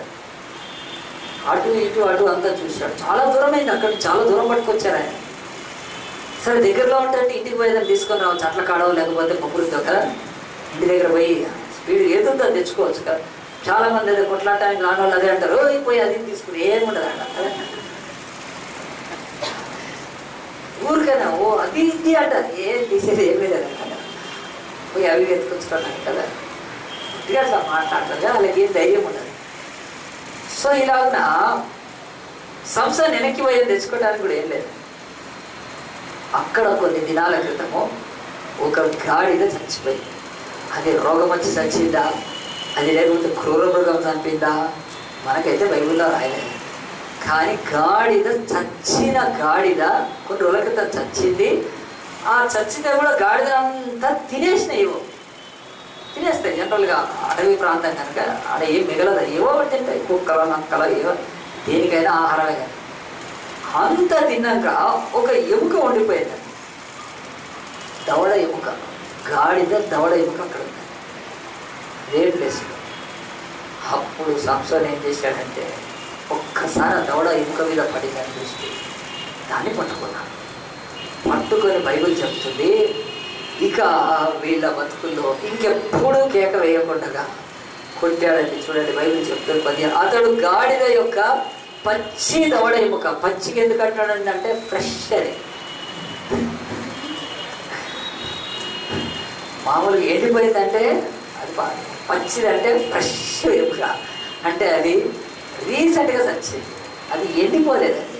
పచ్చి దవడ ఎముక తీసుకొని ఏం చేశాడంటే కనుగొని చెయ్యి చాచి పట్టుకొని దాని చేత 1000 మంది మనుషులను చంపాను. అందరూ ఒకసారి చెప్పట్టుకున్నాను. దేవుడు ఇంకొకటి ఇక్కడ చెప్తున్నాడు, దేవుడు సామాన్యమైనవే చాలు ఆయనకు. మోషే తన జీవితంలో కర్ర పట్టుకొని గొర్రెలు మేపుకునేవాడు. ఆ కర్ర చేత ఒక సామ్రాజ్యంలో నుంచి తన ప్రజలను విడిపించుకున్నాడు. సామాన్యం ఇక్కడ బైబిల్ అంటుంది, ఒక న్యాయాధిపతిని ఒక గాడిద ఎముక చేత దేవుడు కాపాడేశాడు. తన యొక్క న్యాయాధిపతిని దేవుడు కాపాడుతున్నాడు. దవడ ఎముక ఏం చేసిందంటే వాళ్ళ బ్రతుకుల్లో భయంకరమైన వినాశం. 1000 మంది చచ్చిపోయిన తర్వాత వాళ్ళు ఎవరైనా సరే ఫిలిస్తీన్లు మళ్ళీ ఇశ్రాయేలు వైపు ఇటు చూడాలంటే దవడ ఎముక ఇట్లా కనిపిస్తూ ఉంటుంది. అట్లా కొట్టాడంటే దవడ ఎముక. బైబిల్ ఇక్కడ మనం నేర్పించేది ఏంటంటే ఇంకొకటి, సామాన్యమైన దవడ ఎముక ఇదిగో ఆ యొక్క ఫిలిస్తీన్ల చేతిలో నుంచి, 1000 మంది చేతిలో నుంచి, ఆయుధగాళ్ళ చేతిలో నుంచి, పరాక్రమంతుల చేతిలో, సైనికుల చేతుల్లో నుంచి, యుద్ధం చేయగలిగిన సైనికుల చేతిలో నుంచి ఈ యొక్క దవడ ఎముక విడిపించిందంటే బైబిల్ ఇక్కడ మనకు చెప్పేది దేవుడు సామాన్యమైనవి వాడుకుంటాడు. ఎముక దేనికి గుర్తుగా ఉంది? బైబిల్లో గుర్తుపెట్టు, ఉపదేశానికి గుర్తుగా ఉంది. ఉపదేశము ఎముక ఉపదేశానికి గుర్తుగా ఉంది. కర్ర వాక్యానికి గుర్తుగా ఉంటే ఎముక ఉపదేశానికి గుర్తుగా ఉంది. మన బ్రతుకుల్లో ఇలాంటి నిర్బంధం అయిపోయినప్పుడు, బంధింపబడ్డప్పుడు, తాళ్లతో కట్టి తీసుకెళ్తున్నప్పుడు, మన మీద జనులు కేకలు వేస్తున్నప్పుడు, మనల్ని అవమానిస్తున్నప్పుడు, మనం ఇక చిక్కుకొనిపోయి ఉన్నాం అనుకున్నాక కూడా ఒక పాస్టర్ ఉపదేశం నేను విడిపించచ్చండి. ఒక్క పాస్టర్ మంచి వాక్యం చెప్తే నీ లైఫ్ ఆ భయంకరమైన దాంట్లోంచి బయటకు వచ్చేస్తుంది. You can come out, you can redeem your self. దేవుడు అంటున్నాడు ఉపదేశము ఎముకకు సూచనగా ఉంది కనుక దేవుడు అంటాడు మన బ్రతుకుల్లో ఈ యొక్క దేవుడి యొక్క వాక్యాలను గమనిస్తున్నప్పుడు దేవుడికి సామాన్యమైన విచారణ. ఎందుకనంటే ఇక్కడ మళ్ళీ మహిమ దేవునికే చెందాలి కాబట్టి దేవుడు ఎందుకు సామాన్యమైన వాడుకుంటాడంటే, ఒకవేళ సంసోను చేతికి ఒక వజ్రాయుధం లాంటిది గ్రేట్ ఆ యొక్క మరి ఆయుధం ఉంటే ఏమనుకునే వాళ్ళందరూ ఆ ఆయుధాన్ని వాడాడు కనుక సంసోను గెలిచాడు, సంసోను తప్పించుకున్నాడు, సంసోను ఆ యొక్క మరి మరణం నుంచి తప్పించుకున్నాడు. దేవుడు కూడా అంటాడు నీ లైఫ్లో కూడా అనేక సార్లు ఏదైనా శక్తిని ఇస్తే నువ్వు దానికి మహిమను ఆపాదిస్తావు. అవునండి ఫలానా సాఫ్ట్వేర్ నేను వాడాను, ఫలానా ఇది నేను ఇచ్చేసానంటే దేవుడికి ఏం మహిమ వస్తాయి? దేవుడు అంటాడు ఈ బైబిల్ తీసుకొని ఉపదేశాన్ని వింటే ఈ ఉపదేశాన్ని క్రమము నా బ్రతుకులో విడుదల ఇచ్చిందంటే నువ్వు ఎక్కడ నిలబడి సాక్ష్యం చెప్పినా దేవుడికి ఎంతో మహిమ వస్తూ ఉంటాయి. కానీ నువ్వు ఈ ఉపదేశమైన వాడుతున్నావా? ఉపదేశం ఎట్లా అనిపిస్తుంది? సామాన్యంగా ఉంటుంది బైబిల్లో కదండి. ఇవేమన్నా కష్టపడి కదా ఇది ఏంటి ఏంటి ఏంటి ఏంటి అని చెప్పి అని ఏముండదు. వాక్యం సింపుల్గా ఉంటుంది. ఉపదేశం తల్లి చేసే ఉపదేశం, తండ్రి చేసే ఉపదేశం ముఖ్యంగా బైబిల్లో చెప్తుంది. తర్వాత బోధకులు చేసే ఉపదేశము అది సామాన్యంగా ఉంటుంది. కానీ నీవు దీన్ని ఉపయోగించుకోకపోతే దేవుడు అంటాడు నువ్వు చిక్కుకొని పోతావు. దేవుడు కూడా అంటాడు నిన్ను విమోచించడానికి నీ కష్టాలు బాధలు ఇరుకుల్లో నుంచి ఏదో ఆకాశం నుంచి వచ్చి అది ఉపదేశం ఏం కాదు. ఎక్కడి నుంచో ఒక మహిమ కలిగిన ఒక టీచింగ్, ఎవడో నేషనల్ లెవెల్లో ఇంటర్నేషనల్ లెవెల్లో ఒక గురువు ఆడొచ్చేదో ఏం అక్కర్లేదు, నీ చేతిలో బైబిల్ ఉంది కదా దాంట్లో ఉపదేశం సరిగ్గా భాషలో చెప్పేటప్పుడు వింటే నువ్వు తప్పకుండా ఆ యొక్క విడుదల పొందుతావు. ఎంతమంది చేతిలో నుంచి? 1000 మంది చేతిలో నుంచి. ఎంత త్వరితంగా అప్పుడే దేవుడు అంటాడు ఈ ఉపదేశం అనేది మన బ్రతుకుల్లో సామాన్యంగా ఈ పేపర్లలో ఏమి రాసింది బైబిల్ తింటే ఎప్పటిచో చదువుతున్నాం ఏంటి అని ఏమీ లేదు. కానీ నీ చేతిలోకి తీసుకొని దేవా నన్ను విడుదలలోకి నడిపించడానికి, నన్ను నేను కాపాడుకోవడానికి నీ ఉపదేశం నాకు ఉపయోగపడుతుంది అని దేవుడు అంటాడు. ఉపదేశానికి నీ చెవిని ఏమని చెప్తున్నాడు. ఆనాడు అక్కడ ఎముకబడి ఉంటే తన కన్నులు ఇచ్చాడంతే, ఏమన్నా ఉందా అని చూశాడంతే. ఏమైనా ఉన్నదా అని సంసోన్ ఎతికాడు ఆ రోజు. ఏముంటాయి, రాళ్ళు రప్పలు తప్ప వాళ్ళంతా చక్క కత్తులు కట్టాలు పట్టుకొని వచ్చారు. కానీ దేవుడు అన్నాడు, అక్కడ చచ్చిపోయిన ఒక గాడిద దవడ ఎముక చాలని అది పట్టుకున్నాడు. ఈరోజు కూడా అంటున్నాడు దేవుడు, ఈ యొక్క ఉపదేశము నా జీవితంలో ఏమైనా ఉందా అని దేవుడు అంటాడు, ఇదిగో ఎత్తుకో. ఈ ఉపదేశాన్ని నీ బ్రతుకులు ఆలకించి నీ కుటుంబంలో ఎక్కడ సమస్య ఉంది, ఎక్కడ నువ్వు ఇరుక్కొని పోయినావు, ఎక్కడ బందీగా ఉన్నావు, ఎక్కడ ఇంకా కొద్దిసేపు తర్వాత నేను వధించేస్తాను, దేవుడు అంటాడు ఆ ఏరియాలో ఉపదేశం వాడుకో. కనుక నేను బైబిల్ స్టడీకి ఎందుకు రమ్మంటాను, దేవుడు ఉపదేశం చేస్తాను. ఏమీ ఖర్చు లేదు. నువ్వు ఒకవేళ బస్ ఛార్జ్ పెట్టుకుంటే బస్ ఛార్జ్, ఆటో ఎక్కువ, నువ్వు నడుచుకుంటూ వస్తే అదే నీకు అంతకంటే ఖర్చు లేదు. కనుక ఇప్పుడు ఆ ఎముకను తీసుకోవడానికి ఆ యొక్క సంవత్సరానికి ఏం ఖర్చు అవుతుందండి కదా. ఎముకలు పచ్చి దవడ ఎముక, ఒక చచ్చిపోయిన ఒక కళేవరంలోని ఎముకనికి ఏం ఖర్చు అవుతుంది, సంవత్సరానికి ఏం ఖర్చు కాదు. దేవుడు అంటాడు, నువ్వు ఇంత బుక్ తీసుకొని ఒక నోట్బుక్ తెచ్చుకొని ఈ బైబిల్లో దేవుడు నీకు ఏం ఉపదేశం చేస్తున్నాడో నేర్చుకుంటే 1000 మంది ఆ యొక్క మోహరించిన సైనికుల మధ్యలో నుంచి దేవుడు నిన్ను కాపాడుతాడు. కానీ నీ ఉపదేశానికి చెవు ఇవ్వాలి. ఆనాడు ఆ యొక్క సంస్థను కన్నునిచ్చానండి. నేను 3వది చెప్పి ముగించేస్తాను. చాలా చిన్న మా యొక్క మాట. యోహాను సువార్త 9వ అధ్యాయం తీద్దాం. యోహాను సువార్త 9వ అధ్యాయంలో దేవుడి వాక్యం చెప్తుంది. దేవుని యొక్క వాక్యం యోహాను సువార్త 9వ అధ్యాయంలో యేసు ప్రభు ఆయన ఈ భూమి మీద సంచరించిన దినాలలో అనేక అద్భుతాలు చేస్తూ తిరుగుతున్నాడు. ఒకనొక నాడు యోహాను సువార్త 9వ అధ్యాయంలో ఆయన మార్గమున పోవచ్చుండగా పుట్టుగుడ్డి అయిన ఒక మనుషుడు కనబడ్డాడు. ఆయన శిష్యుడు అడిగాడు, బోధకుడా, వీడు గుడ్డివాడై పుట్టడానికి వీడు పాపం చేశాడా, వీడు కన్నవాడు పాపం చేశాడని అడిగితే యేసు ప్రభు అన్నాడు, అసలు ఆ పాపంతో అసలు ఈ గుడ్డితనానికి ఏం సంబంధం లేదు, కానీ వినండి అని చెప్పి దేవుని క్రియలు వీని అందు ప్రత్యక్షపరచబట్టి గుడ్డివాడుగా పుట్టాడని 4వ వచనంలో అంటాడు, పగలన్నంత వరకు నన్ను పంపిన వాని క్రియలు నేను చేయాలి, ఒకసారి రాత్రి వస్తే ఇంకెవడు కూడా పని చేయలేడు అని చెప్పి, నేను లోకంలో ఉన్నప్పుడు లోకానికి వెలుగునని చెప్పి ఆయన నేల మీద ఉమ్మి వేసి ఉమ్మితో బురద చేసి వాని కన్నుల మీద ఆ యొక్క బురద పూశాడు. వెళ్ళి సిలోయం అనే లోయలో కడుక్కోమన్నాడు. సిలోయం అంటే పంపబడ్డాను, దీనికి కూడా రాశాడు. దేవుని వాక్యాన్ని ఇంకొకటి బతుకుతుంది.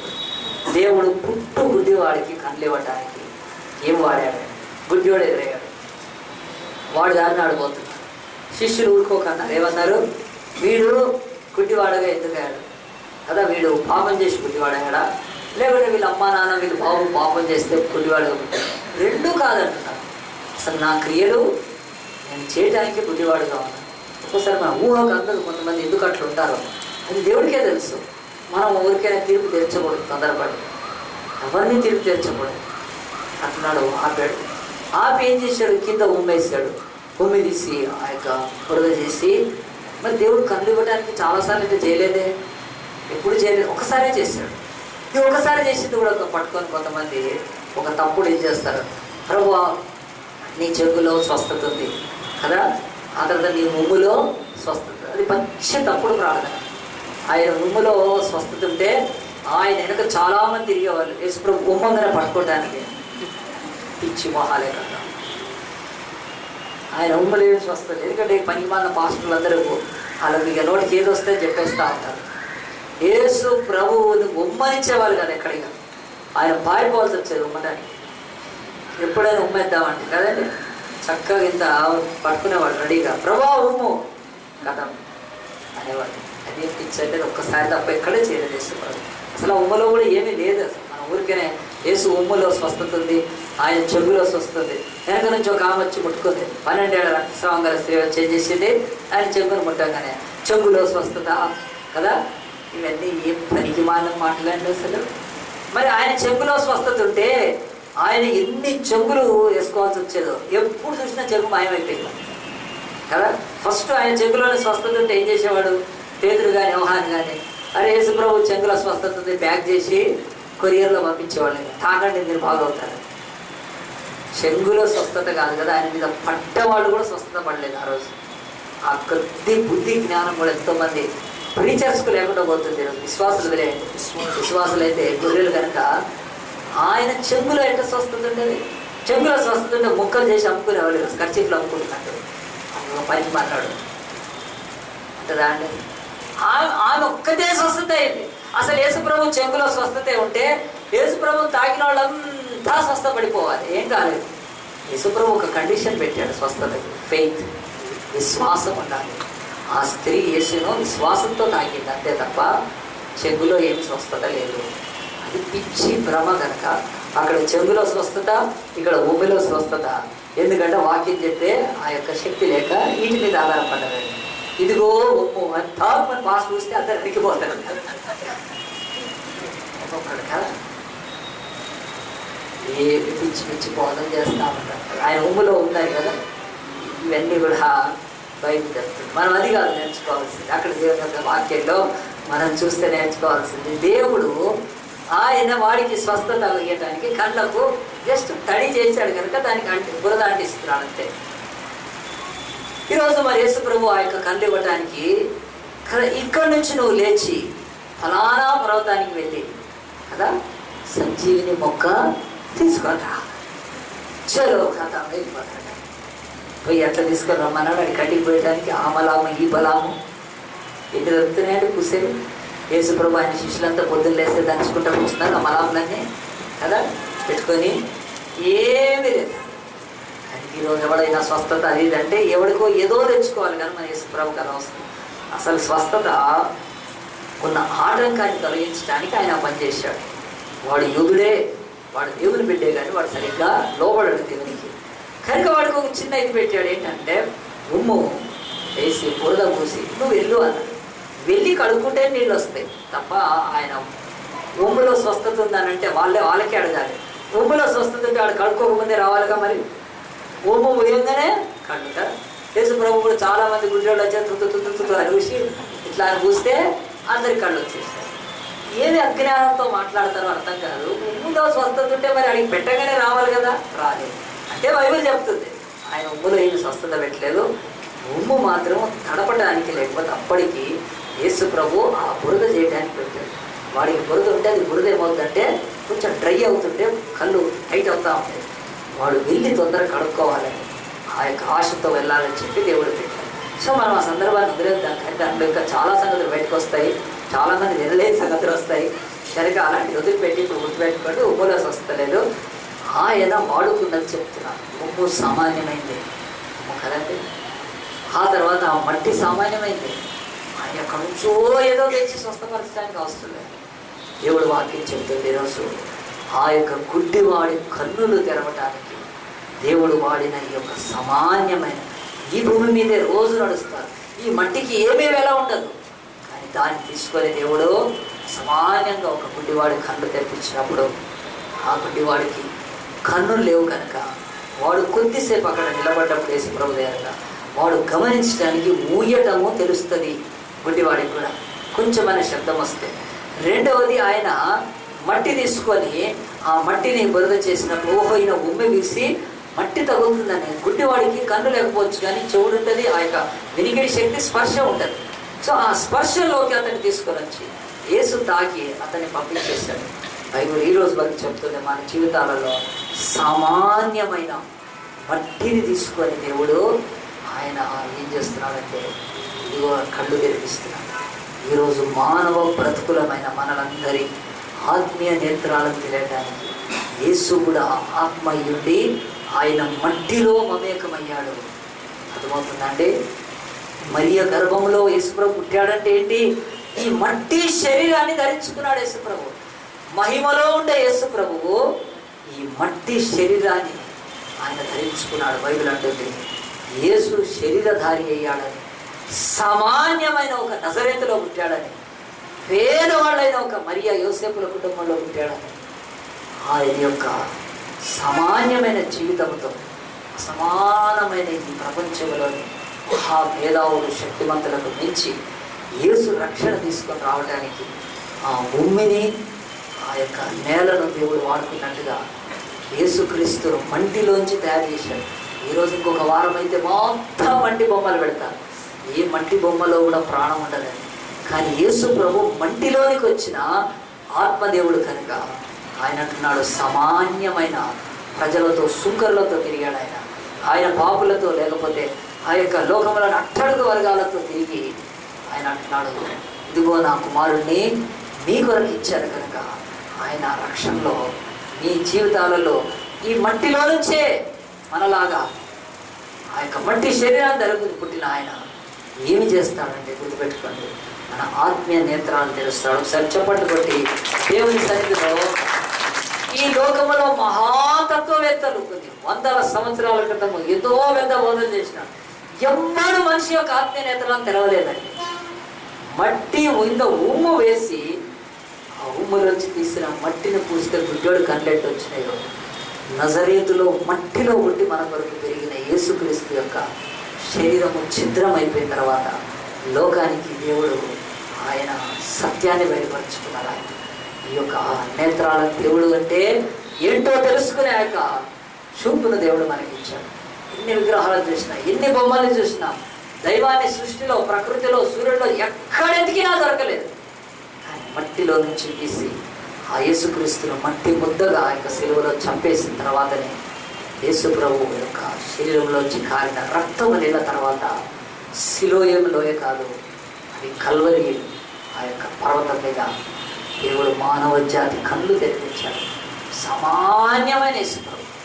యేసుప్రభు చక్రవర్తుల ఇంట్లో పుట్టలేదు, రాజుల ఇంట్లో పుట్టలేదు, ఆయన ఈ భూమి మీద ప్రధానుల ఇంట్లో పుట్టలేదు, ప్రధాన అధిపతుల ఇంట్లో పుట్టలేదు, ఆయన ఈ లోకంలో ఉండే సైన్యాధికారుల ఇంట్లో పుట్టలేదు. యేసుప్రభు సామాన్యుల ఇంట్లో పుట్టి ప్రపంచానికి కళ్ళు తెరిపించాడు. దేవుడు అంటే ఏంటో బైబుల్ చదివిన వాడికే తెలుస్తుంది. ఎన్ని గ్రంథాలు చదివినా ఎవరికి ఈరోజు బైబుల్ దేవుడి గురించి సరైన విచక్షణ లేకపోతే దేవుడు అంటున్నాడు, గుడ్డివాడి కన్నులు మట్టితో తెరిపించిన రీతిగా మానవ జాతి యొక్క ఆధ్యాత్మిక చీకటిని దేవుడు యేసనే ఆ యొక్క మట్టి ఆ యొక్క ముద్దలో నుంచి మానవ కళ్ళు తెరిపిస్తున్నాడు. దేవుని వాక్యాన్ని నేను ముగించేస్తున్నాను, దయచేసి జాగ్రత్తగా వినండి. సామాన్యమైనవి దేవుడికి చాలు. ఒక అమ్మాయి ఒకరోజు ఒక దగ్గరికి వెళ్ళి తను ఏం చేసిందంటే ఒకటి కొనుక్కోవాలనుకుంది. అక్కడ కొనుక్కోవాలనుకుంటే అక్కడ ఎంత అని అడిగింది. ఎంత అని అడిగితే వాళ్ళు ఎంత అనే రేట్ చెప్పారు. కానీ అంత డబ్బు తన దగ్గర లేదు కనుక అయినా వాడికి తనకు చాలా మక్కువ అది కొనుక్కోవాలని. కానీ ఆశపడదు, ఎట్లయినా కొనాలనుకోదు. ఇంటికి వెళ్ళిపోయి ఏం చేసిందంటే పని చేయడం మొదలుపెట్టింది. ఒక పని పిల్ల ఇంట్లో పని చేస్తూ చేస్తూ డబ్బు సంపాదిస్తుంటే ఎంత చేసినా దాంట్లో కొంచెం కంటే ఎక్కువ కాదు. అప్పుడు అర్థం చేసుకుంది, నేను ఎన్ని రోజులు కష్టపడితే తప్ప దీన్ని సంపాదించలేను. నెలలు పనిచేస్తూ పోతుంది. ఆ డబ్బు తీసి వాళ్ళ అమ్మ వాళ్ళ అక్క వాళ్ళు, నువ్వేంటి డబ్బు పెట్టి ఏం కొనుక్కోవట్లేదు అంటే, నాకు ఇష్టమైంది కొనుక్కోవడానికి నేను డబ్బులు జమ చేసుకుంటాను. సరే అనుకున్నాను. అలా చేసి చేసి చేసి చేసి చేసి చాలా బలహీనమైపోయింది. తను ఒక దేశంలో ఒక ధనవంతుల దగ్గర పనిచేస్తే ఆ ధనవంతులు కొండ మీద ఉంటారు. నీళ్లు కొండ కిందికి దిగొచ్చి మోసుకొని వెళ్ళాలి. పాపం వయసులోనే ఉంది పిల్ల.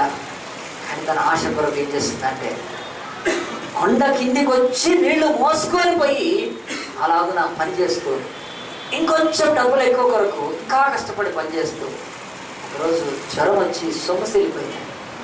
ఆ జ్వరంలో రెస్ట్ తీసుకొని మరి హీల్ కావడానికి, ఆరోగ్యం బాగా కావడానికి అనుకుంది. కానీ అమ్మో, నేను కొన్ని రోజులు పని చేయకపోతే నాకు ఆ డబ్బు రాదు, ఆ డబ్బు రాకపోతే నేను దాన్ని కొనుక్కోలేదని చెప్పి ఆగుని జ్వరంలో పనిచేస్తూ ఒకరోజు స్పృహ తప్పిపోయింది. కొండ కింద నుంచి పైకి నీళ్లు మోసుకొని పోవాలి. పాపం కింద పడిపోయింది. సమస్య లేచి ఆ యొక్క యజమానులు పెద్ద ఏం కనికరం చూపలేదు. కానీ లేచి అలాగనే ఉండి ఆ డబ్బులు అలాగున్న జ్వరంతో కూడా కష్టపడి సంపాదించుకొని తను అనుకున్న డబ్బు సమకూడంగానే లేచి వాళ్ళ యజమాని, నేను ఒక్కరోజు నాకు పర్మిషన్, నేను వెళ్ళొస్తాను. దూరంలో ఉన్న తను కొనుక్కోవాలనుకున్న ఆ స్థలానికి వెళ్ళి అక్కడున్న వ్యక్తిని అడిగింది, అయ్యా, నేను గత సంవత్సరంలో వచ్చాను కదా, నేను ఇది కావాలనుకున్నాను అంటే అప్పుడు ఇంత రేట్ అని చెప్పారు కదా, నేను తీసుకొచ్చానంటే సరే ఇయ్యమ్మా అని చెప్పినప్పుడు ఆయన ఆ యొక్క మరి డబ్బు తీసుకున్నప్పుడు, ఇంత డబ్బు నువ్వు సంపాదించావా, నువ్వు ఏం చేస్తావంటే నేను ఒక పని పిల్లను అని చెప్పి, మరి నీకు ఇంత ఆశనా, ఇది నీకు చదువు వస్తుందా అంటే అవును చదువు వస్తుందా. అప్పుడు ఆయన ఏం చేశాడంటే ఆ డబ్బు తీసుకొని ఆ అమ్మాయికి ఇచ్చినప్పుడు ఆ అమ్మాయి చాలా బలహీనమైపోయింది, భయంకరమైన అనారోగ్య స్థితిలో ఉండదు. ఆయన అనుకున్నాను, ఇంత దీని కొరకు ఇంత కష్టపడాలి, ఎంతకాలం పనిచేసావు అంటే నేను సంవత్సరం పైన పనిచేస్తే కానీ డబ్బు. అప్పుడు ఆయన ఇచ్చేసి ఏం చేశాడంటే, ఆయన ఎవరైతే ఇచ్చాడో ఆయన ఇక చాలా ఆలోచనలు వెళ్ళాడు. రాత్రి అంతా నిద్రపడితే ఏంటి ఈరోజు దీని యొక్క వెల ఎంత ఉంటే ఎట్లా కొంటారు మనుషులు అని చెప్పి ఆయన చాలా ఆలోచన చేసి వెళ్ళి ఆయన నిద్ర లేకుండా కొంతమందిని కలిసి చెప్పాడు, ఈ అమ్మాయికి ఉన్న వాంఛ ఎంతోమందికో ఉండొచ్చు, కానీ దాన్ని మనం తీర్చలేకపోతున్నాము, మనం ఏదైనా చేయాలని చెప్పి వాళ్ళంతా ఆలోచన చేసి ఆయన బాగా ప్రార్థన చేసి ఆ తర్వాత ఒక కాల్ ఇస్తే చాలామంది దానికి వచ్చారు. ఆ తర్వాత వాళ్ళందరూ కలిసి ఇది నిజము కళ్ళతో చూస్తున్నాం, ఆ అమ్మాయి బాలిక ఎంత కష్టపడుతుందనంటే మనం చాలా పాపంలో ఉన్నామని వాళ్ళ యొక్క తీర్మానం చేసుకొని వాళ్ళు ఒక సొసైటీని ఫామ్ చేశారు. ఆ సొసైటీ పేరు బైబిల్ సొసైటీ ఆఫ్ ఇంగ్లాండ్ అని ఫామ్ చేశారు. ఇది ఒక 200 ఏళ్ల క్రితం జరిగి ఉంటుంది నేను చెప్తున్న సంగతి. యూరోప్లో ఒక ప్రాంతంలో ఈ అమ్మాయి, ఒక పేద అమ్మాయి పనిచేస్తూ తను బైబిల్ కావాలని కోరుకుంది, బైబిల్ చదవాలని కోరుకుంది. ఈరోజు నీకు నాకు బైబిల్ ఇప్పుడు దొరుకుతున్నప్పుడు దొరికేది కాదని, అది చాలా ధనవంతులు మాత్రమే కొనుక్కోగలిగిన వస్తువు నానాడు. కానీ ఎప్పుడైతే ఈ అమ్మాయి అంత ధనం పెట్టైనా నేను వాక్యాన్ని కొనుక్కుంటాను అని ఆశపడి నెలలు జ్వరంతో కూడా కష్టపడి ఆ డబ్బులు తీసుకుపోయినప్పుడు అప్పుడు ఆ యొక్క మాస్టర్ అన్నాడు, అమ్మో మనం చాలా పాపం చేస్తున్నాం, మనందరికీ బైబిల్ అందించాలి. బైబిల్ సొసైటీని ఫామ్ చేసి ఆ బైబిల్ సొసైటీ ద్వారా అందరికీ బైబిల్స్ ఉచితంగా కాదు రిబేట్కి తక్కువ డిస్కౌంట్కి అందించాలని చెప్పి అప్పటి నుంచి ప్రపంచంలో బైబిల్ సొసైటీ ప్రారంభమైంది. ప్రపంచంలో ఎన్నో దేశాల్లో ఉన్నాయి, 160 దేశాల్లో ఉండొచ్చు. మన బైబిల్లో కూడా మీ దగ్గర బైబిల్ ఫస్ట్ తీస్తే బైబిల్ సొసైటీ ఆఫ్ ఇండియా అని అంత చక్కగా వారి ముద్రణ అని ఉంటుంది. ఇది ఎవరు అసలు ఇంత పెద్ద కార్యాన్ని ఈ యొక్క ఇదిగో చూడండి, first India Bible society Andhra Pradesh సహాయ సంఘము సికింద్రాబాద్ అని ఉంటుంది. కింద ఫస్ట్ పేపర్లోనే పరిశుద్ధ గ్రంథం అని, పాత నిబంధన గ్రంథము, క్రొత్త నిబంధన ఆ పేపర్లోనే, ఆదిమ హీబ్రూ గ్రీక్ భాషలోంచి తెలుగులోకి భాషాంతరం చేయబడిన ఆ పేపర్లోనే ఇండియా బైబిల్ సొసైటీ. దేవుడు అంటున్నాడు, ఎవరు పెట్టారు ఇండియా బైబిల్ సొసైటీ? అసలు ఇండియా బైబిల్ సొసైటీ అనేది ఆవిర్భావంలోకి రాకముందే అసలు ప్రపంచంలో బైబిల్ సొసైటీ ఎప్పుడు ఉండేది? చాలా ఏళ్ళ క్రితమే ఉన్నాయి. ఈరోజు ఎందుకు నేను ఈ మాట చెప్తున్నానంటే, బైబిల్ సొసైటీని ఫామ్ చేసింది లోకంలో మహా గొప్ప ధనవంతులు, చాలా గొప్ప ఈ లోకంలో ఏదో ఆధిక్యతలు కలిగిన చాలా అధికారులు కాదండి. దేవుడు బైబిల్ సొసైటీని ఎట్లా ప్రారంభించుకున్నాడు తెలుసా అండి? ఒక సామాన్యమైన పేద పిల్ల ద్వారా ప్రారంభించుకున్నాడు ఆయన బైబిల్ సొసైటీ. దేవుడు అంటున్నాడు, ఈరోజు వరకు కూడా సామాన్యులు ఏం చేయగలుగుతారు? ఒక ఇంట్లో పని చేసుకునే పిల్ల అలాంటి ఒక బుక్ బైబిల్ ఆనాడు కొనుక్కోలేకుండా అది ఖర్చుకు మించి అంత ఉన్నప్పుడు ఇది తను బైబిలు అనేకులకు ఇవ్వలేదు. అసలు తనకే రాదని, తనకే దొరకదు. కష్టపడి కన్నీళ్లతో ఆ బిడ్డ కష్టపడ్డప్పుడు ఇదిగో ఆ యొక్క చిన్న అమ్మాయి జీవితంలోని ఆశ, ఆ బిడ్డలోని ఆసక్తి, ఆ అమ్మాయికి బైబిల్ పట్ల ఉన్న మక్కువ ప్రపంచంలో బైబిల్ సొసైటీ అనేది ఆవిర్భవించి 100 దేశాలు, మన భారతదేశంలో 105 భాషల్లో, ఒరియా, కన్నడ, మరాఠీ, తెలుగు, హిందీ, ఉర్దూ, పంజాబీ, ఏ భాష చెప్పండి నేను మీకు బైబిల్ తెచ్చిస్తాను. హైదరాబాద్ దొరుకుతుంది. అన్ని బైబిల్లకు ట్రాన్స్లేషన్ అయ్యే రోజు ఉందంటే, ఈరోజు ఈ బైబిల్ సొసైటీ ఎట్లా ప్రారంభమైందంటే, ఏ దేశపు రాజు, ఏ దేశపు ప్రెసిడెంటో, ఒక పెద్ద పాస్టరో తనకు డబ్బు ఎక్కువ చేసింది కాదు. ఒక పేద పిల్ల దేవుని యొక్క సన్నిధిలో ఆరాటపడ్డప్పుడు మైళ్ళు నడుచుకుంటూ వెళ్ళి ఆ బైబిల్ వినేది, వాక్యం వినేది. ఆ బైబిల్ తన దగ్గర ఉండాలని చదువుకున్న అమ్మాయి ఆశపడి బైబిల్ సొసైటీ ఫామ్ అయింది. దేవుడు అంటున్నాడు, ఈరోజు సామాన్యమైనది చాలు దేవుడికి. నీ బ్రతుకులో, నా బ్రతుకులో. నేను వాక్యాన్ని ముగించేస్తున్నాను 5 నిమిషాలు. బైబిల్ చెప్తుంది, ఈరోజు ఈ భూమి మీద కూడా నీకు నాకు రక్షణ ఇవ్వడానికి దేవుడు ఏమి వాడాడు? ఒక పరలోకం నుంచి లేకపోతే భూమి మీదనే పెద్ద బంగారు రథము, దానికి ఇత్తడి ఇరుసు, దానికి వెండి చువ్వలు, దాని ముందు అగ్ని లాంటి ఒక తెల్ల గుర్రాలు పెట్టి దాని మీద ఒక వజ్రాయుధాన్ని ధరించి ఈ లోక విమోచనాన్ని జరిగిస్తాను అని చెప్పి దేవుడు ఆర్భాటంతో ఆకాశాన్ని చింపుకొని బద్దలైపోయినట్టుగా వచ్చి రక్షణ ఇవ్వలేదు. గుర్తుపెట్టుకోండి, వాక్యం 2 నిమిషాలు సరిగ్గా వినండి. బైబిల్ చెప్తుంది, దేవుడు మానవులకు రక్షణ ఇవ్వడానికి సామాన్యమైనవి వాడుకున్నాడు. ముళ్ళను వాడుకున్నాడు యేసు ప్రభు. దేవుడు ఆ దేవుడు తీసుకెళ్ళి ఆయన కుమారుడు తల మీద పెట్టాడు.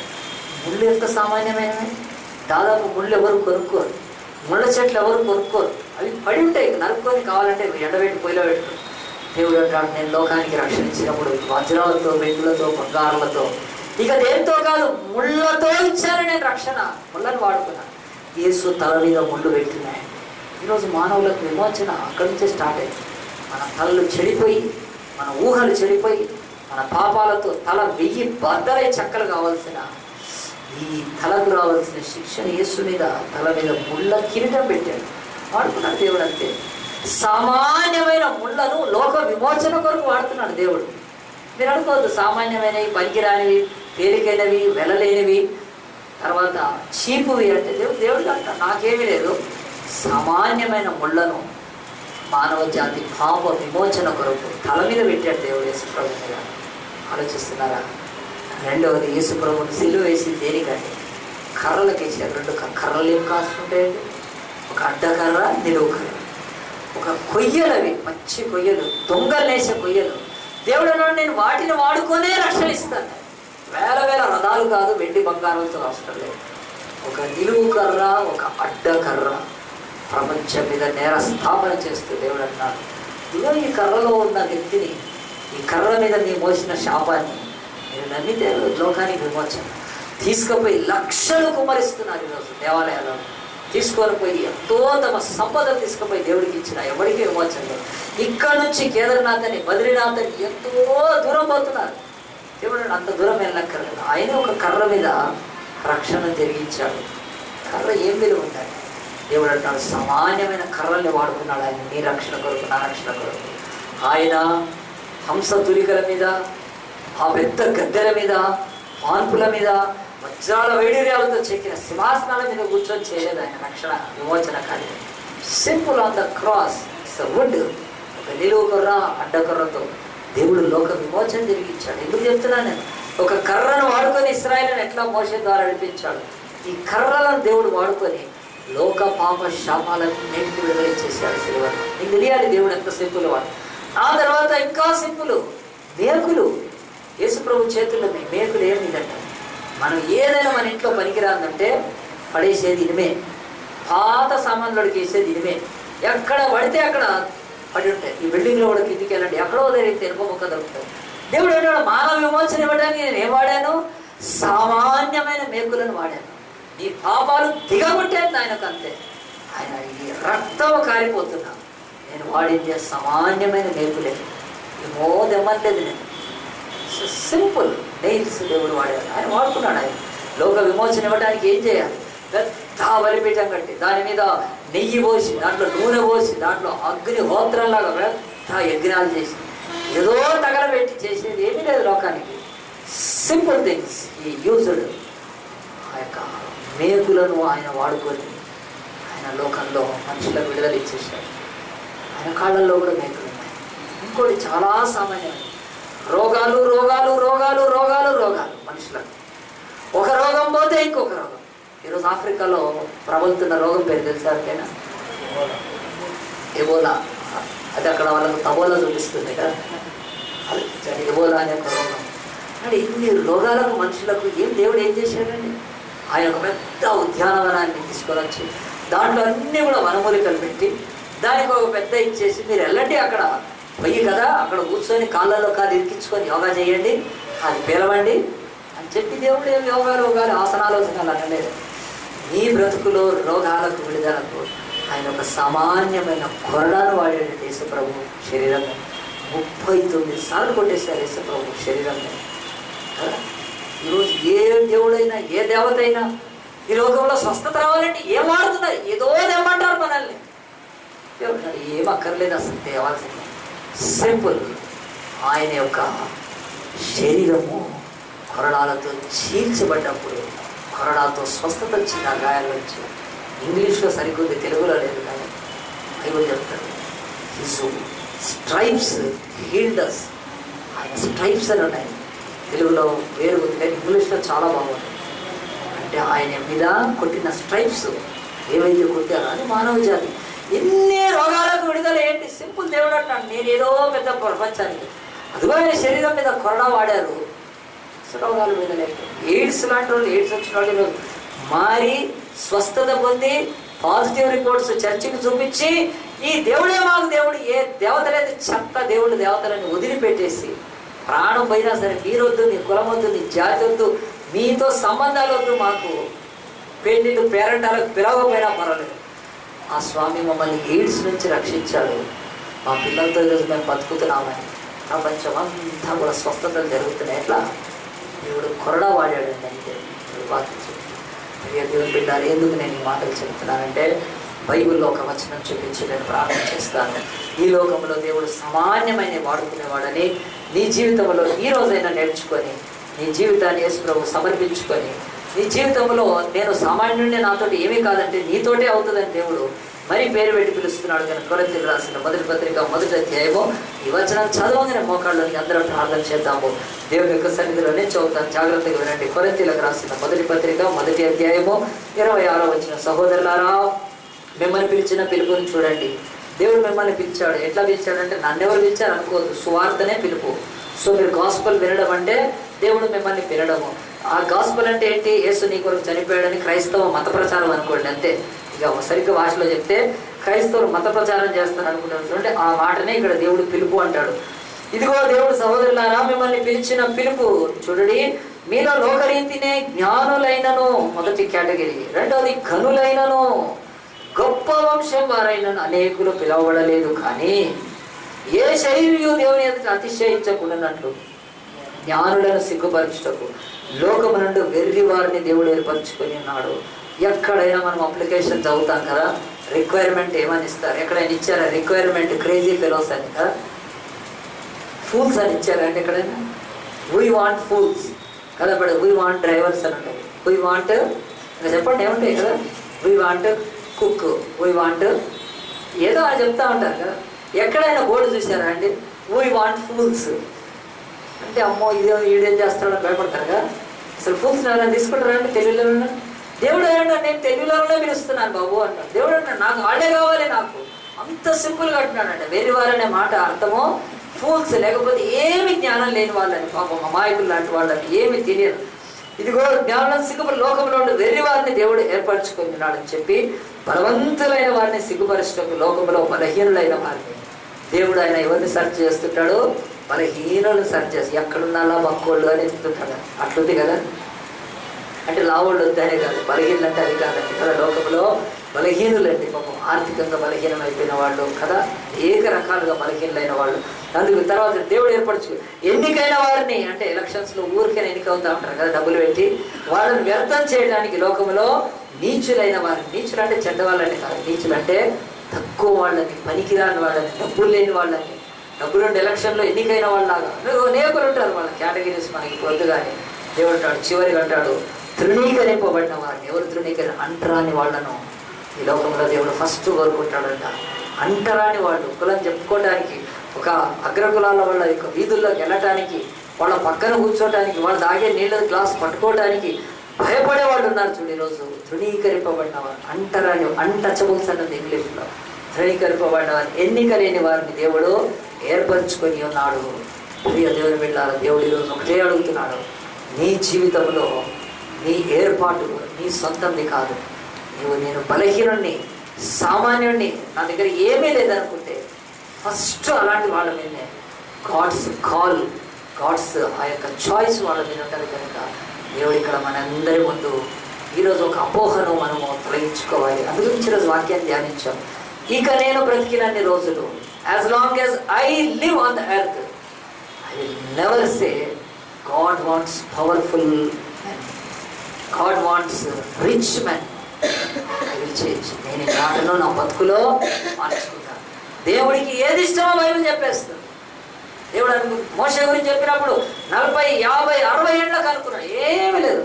80 ఏళ్ళ వృద్ధుడిని తీసుకొని చేతిలో కత్తి, ఖడ్గం, ఆయుధం లేకుండా కర్ర ఇచ్చి ఇశ్రాయేలును బయటికి తీసుకొచ్చేసాడు. సామాన్యమైన కర్రను వాడుకున్నాడు. అంతేకాదు అసమానమైన దేవుడు మహిమను పొందాడు. ఐగుప్తులో వచ్చి తర్వాత ఇశ్రాయేలు దేశంలో పరిపాలన మంచుకున్నప్పుడు వాళ్ళ న్యాయాధిపతి సంసోను 1000 మందిలో చిక్కుకున్నప్పుడు ఒక్క ఇశ్రాయేల్ అతని పక్షాన్ని యుద్ధం చేయలేదండి.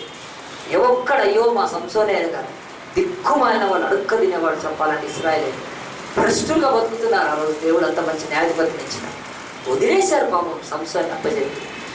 దేవుడు సంసోన్ని ఎట్లా రక్షించాడు? గాడిద ఎముక తీసుకున్నాడు. దేవుడు చెప్తున్నాడు. మూడవది, ఒక ఉమ్ము నేల మీద వేసి మట్టి పూసి కళ్ళు ఇచ్చాడు దేవుడు. మట్టిలోకి వచ్చి యేసుప్రభు ఆయన మనిషి యొక్క కళ్ళు తెరిపిస్తున్నాడు. ఈరోజు తలలు వచ్చుదాం, అందరం ప్రార్థన చేసుకున్నాం. ప్రభా, ఈరోజు మేము ఈ యొక్క వాక్యం విన్నాం. మా బ్రతుకుల్లో నాయన కర్ర అది వాక్యానికి, ఎముక ఉపదేశానికి సూచనగా ఉంది. మట్టి అది క్రీస్తుకు స్వారథ్యంగా ఉంది. మహిమలో వచ్చిన ఆ క్రీస్తుకు సాదృశ్యంగా ఉంది. ప్రభువా, మేమందరం కూడా విమోచన పొందడానికి నువ్వు ప్రభువా నా తండ్రి ఏ రాజవంశంలో ఏ గొప్ప చక్రవర్తుల ఇంట్లో యేసు ప్రభువును పుట్టించి ఆయన పెద్ద ఏదో చేస్తే లోకానికి రక్షణ రాలేదు నాయన. సామాన్యమైన వాళ్ళ కుటుంబాల్లో పుట్టి పేదలుగా ఉన్న మరియ యోసేపుల కుటుంబంలో ఆయన కేవలం వాళ్ళ శరీరాల్లోంచి పుట్టాడు. వాళ్లకు పుట్టలేదు, వాళ్ళ ద్వారా దేవుడి లోకానికి ఇచ్చాడు మనకి. అంతేకాదు గలిలయ అనే ఏమాత్రం ఎన్నికలేని నజరేత్ అని ఒక పనికి మాలిన ఎన్నికలేని గ్రామంలో నుంచి దేవుడు ప్రపంచానికి చూపిస్తున్నాడు. ఎవడు ప్రార్థన చేసిన నజరేయుడైన యేసు అని ఎందుకు ప్రార్థన చేస్తారంటే, మీరు తృణీకరించిన వాటిని నేను ఘనపరుస్తాను, మీరు ఎన్నిక చేయని వాటిని నేను కోరుకుంటాను, మీరు వెళ్ళగొట్టిన దాన్ని నేను తిరిగి నా యొక్క నెత్తి మీద పెట్టుకుంటాను, నా ఇష్టం అంటున్నాడు దేవుడు. ఎందుకో తెలుసా? ఈ లోకములో ప్రతి జ్ఞాని గర్విస్తున్నాడు, జ్ఞానం ఉందని. ప్రతి బలవంతుడు గర్విస్తున్నాడు, తనకు బలం ఉందని. ఈ లోకంలో ప్రతి ఒక్క శౌర్యం గలవాడు తన ప్రతాపాన్ని బట్టి గర్విస్తుంటే ఎన్నిక లేని వారిని ఆయన ఎన్నిక చేసుకుంటాడు. ఆయనకు సామాన్యమైనవే చాలు. ఈరోజు నీ సామాన్యమైన బ్రతుకు ఆయన చేతిలో పెడితే అసమానమైన కార్యాలు నీ ద్వారా ఆయన చేయగలుగుతాడు. మరి నీ హృదయాన్ని ఆయనకి ఇస్తావా? నువ్వు ఇంకా అనుకుంటున్నావా, నాకు నేను పిహెచ్డి చేసి ఉంటే బాగుండేది, నేను అమెరికాలో చదివింటే బాగుండేది, మా యొక్క తల్లిదండ్రులు పెద్ద వంశస్థులైతే బాగుండేది, నేను ఏదో చేసేవాడిని, ఏమీ లేదు నా ఇంట్లో కుటుంబం అన్నీ సమస్య లేదు, నా బ్రతుకు ఎంత కొనారిపోతున్నా కానీ నేను దేవుడికి ఏం పనికి వస్తాను అని నిరాశ చెందకుండా నిన్ను పట్టుకొని దేవుడు ఎంత 1000 మందిని రక్షిస్తాడేమో. నువ్వు సరిగ్గా సమర్పించుకొని చూడు. నిన్ను పట్టుకొని దేవుడు ఎంతమందికి ఆహారం పెట్టిస్తాడు, నిన్ను పట్టుకొని దేవుడు ఎంతమందికి మేలు చేయగలుగుతాడు. అసలు నీ జీవితాన్నే ఒక బంగారుమయమైన జీవితంగా చేయగలుగుతాడు. ఇంకా నేనే సామాన్యురాన్ని, నాకేమొస్తుంది, నాకు చదివే రాదనుకో. చదువు రాని జాలర్ల దేవుడు వాడుకొని ఆ రోజు ప్రపంచాన్ని తలక్రింది చేయలేదా? ఇది అబద్ధమా? ఇది బైబిల్ కదా, ఎవడైనా దానికి వేరేది రాయగలుగుతాడా? శాపలు పట్టుకునే వాళ్ళని తీసుకొని దేవుడు సామాన్యులను జ్ఞానులను ఆ రోజు తలకింది అద్భుతాలు సూచక్రియలు చేశారు. ఆయన జాలర్లు చేపలు పట్టుకునే వాళ్ళకి ఏం చదువు వస్తుంది? చేపల కంపుతో దూరంలోకి వెళ్ళి కడుక్కొని వలలు పట్టుకొని ఆ చేపల్ని మార్కెట్లో అమ్ముకొని బతికే ఆ యొక్క శిష్యులను తీసుకొని సామాన్యమైన గలిలయ జాలర్లను తీసుకొని ప్రపంచానికి అపోస్తులుగా చేయలేదా దేవుడు?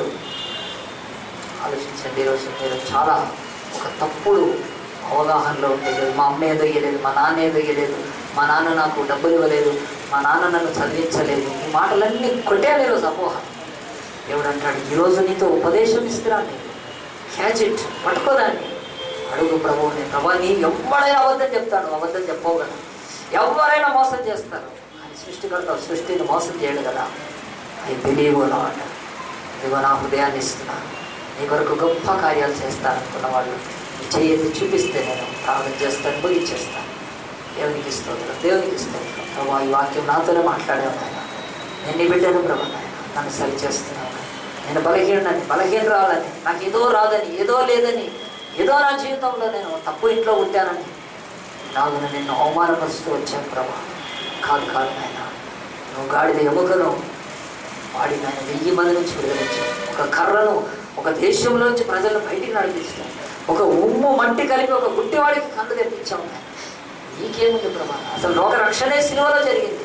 సిలువ ఎంత తక్కువది, ఈరోజు ఎంత సామాన్యమైంది, ఒక దొంగల్ని సిలువేసేది.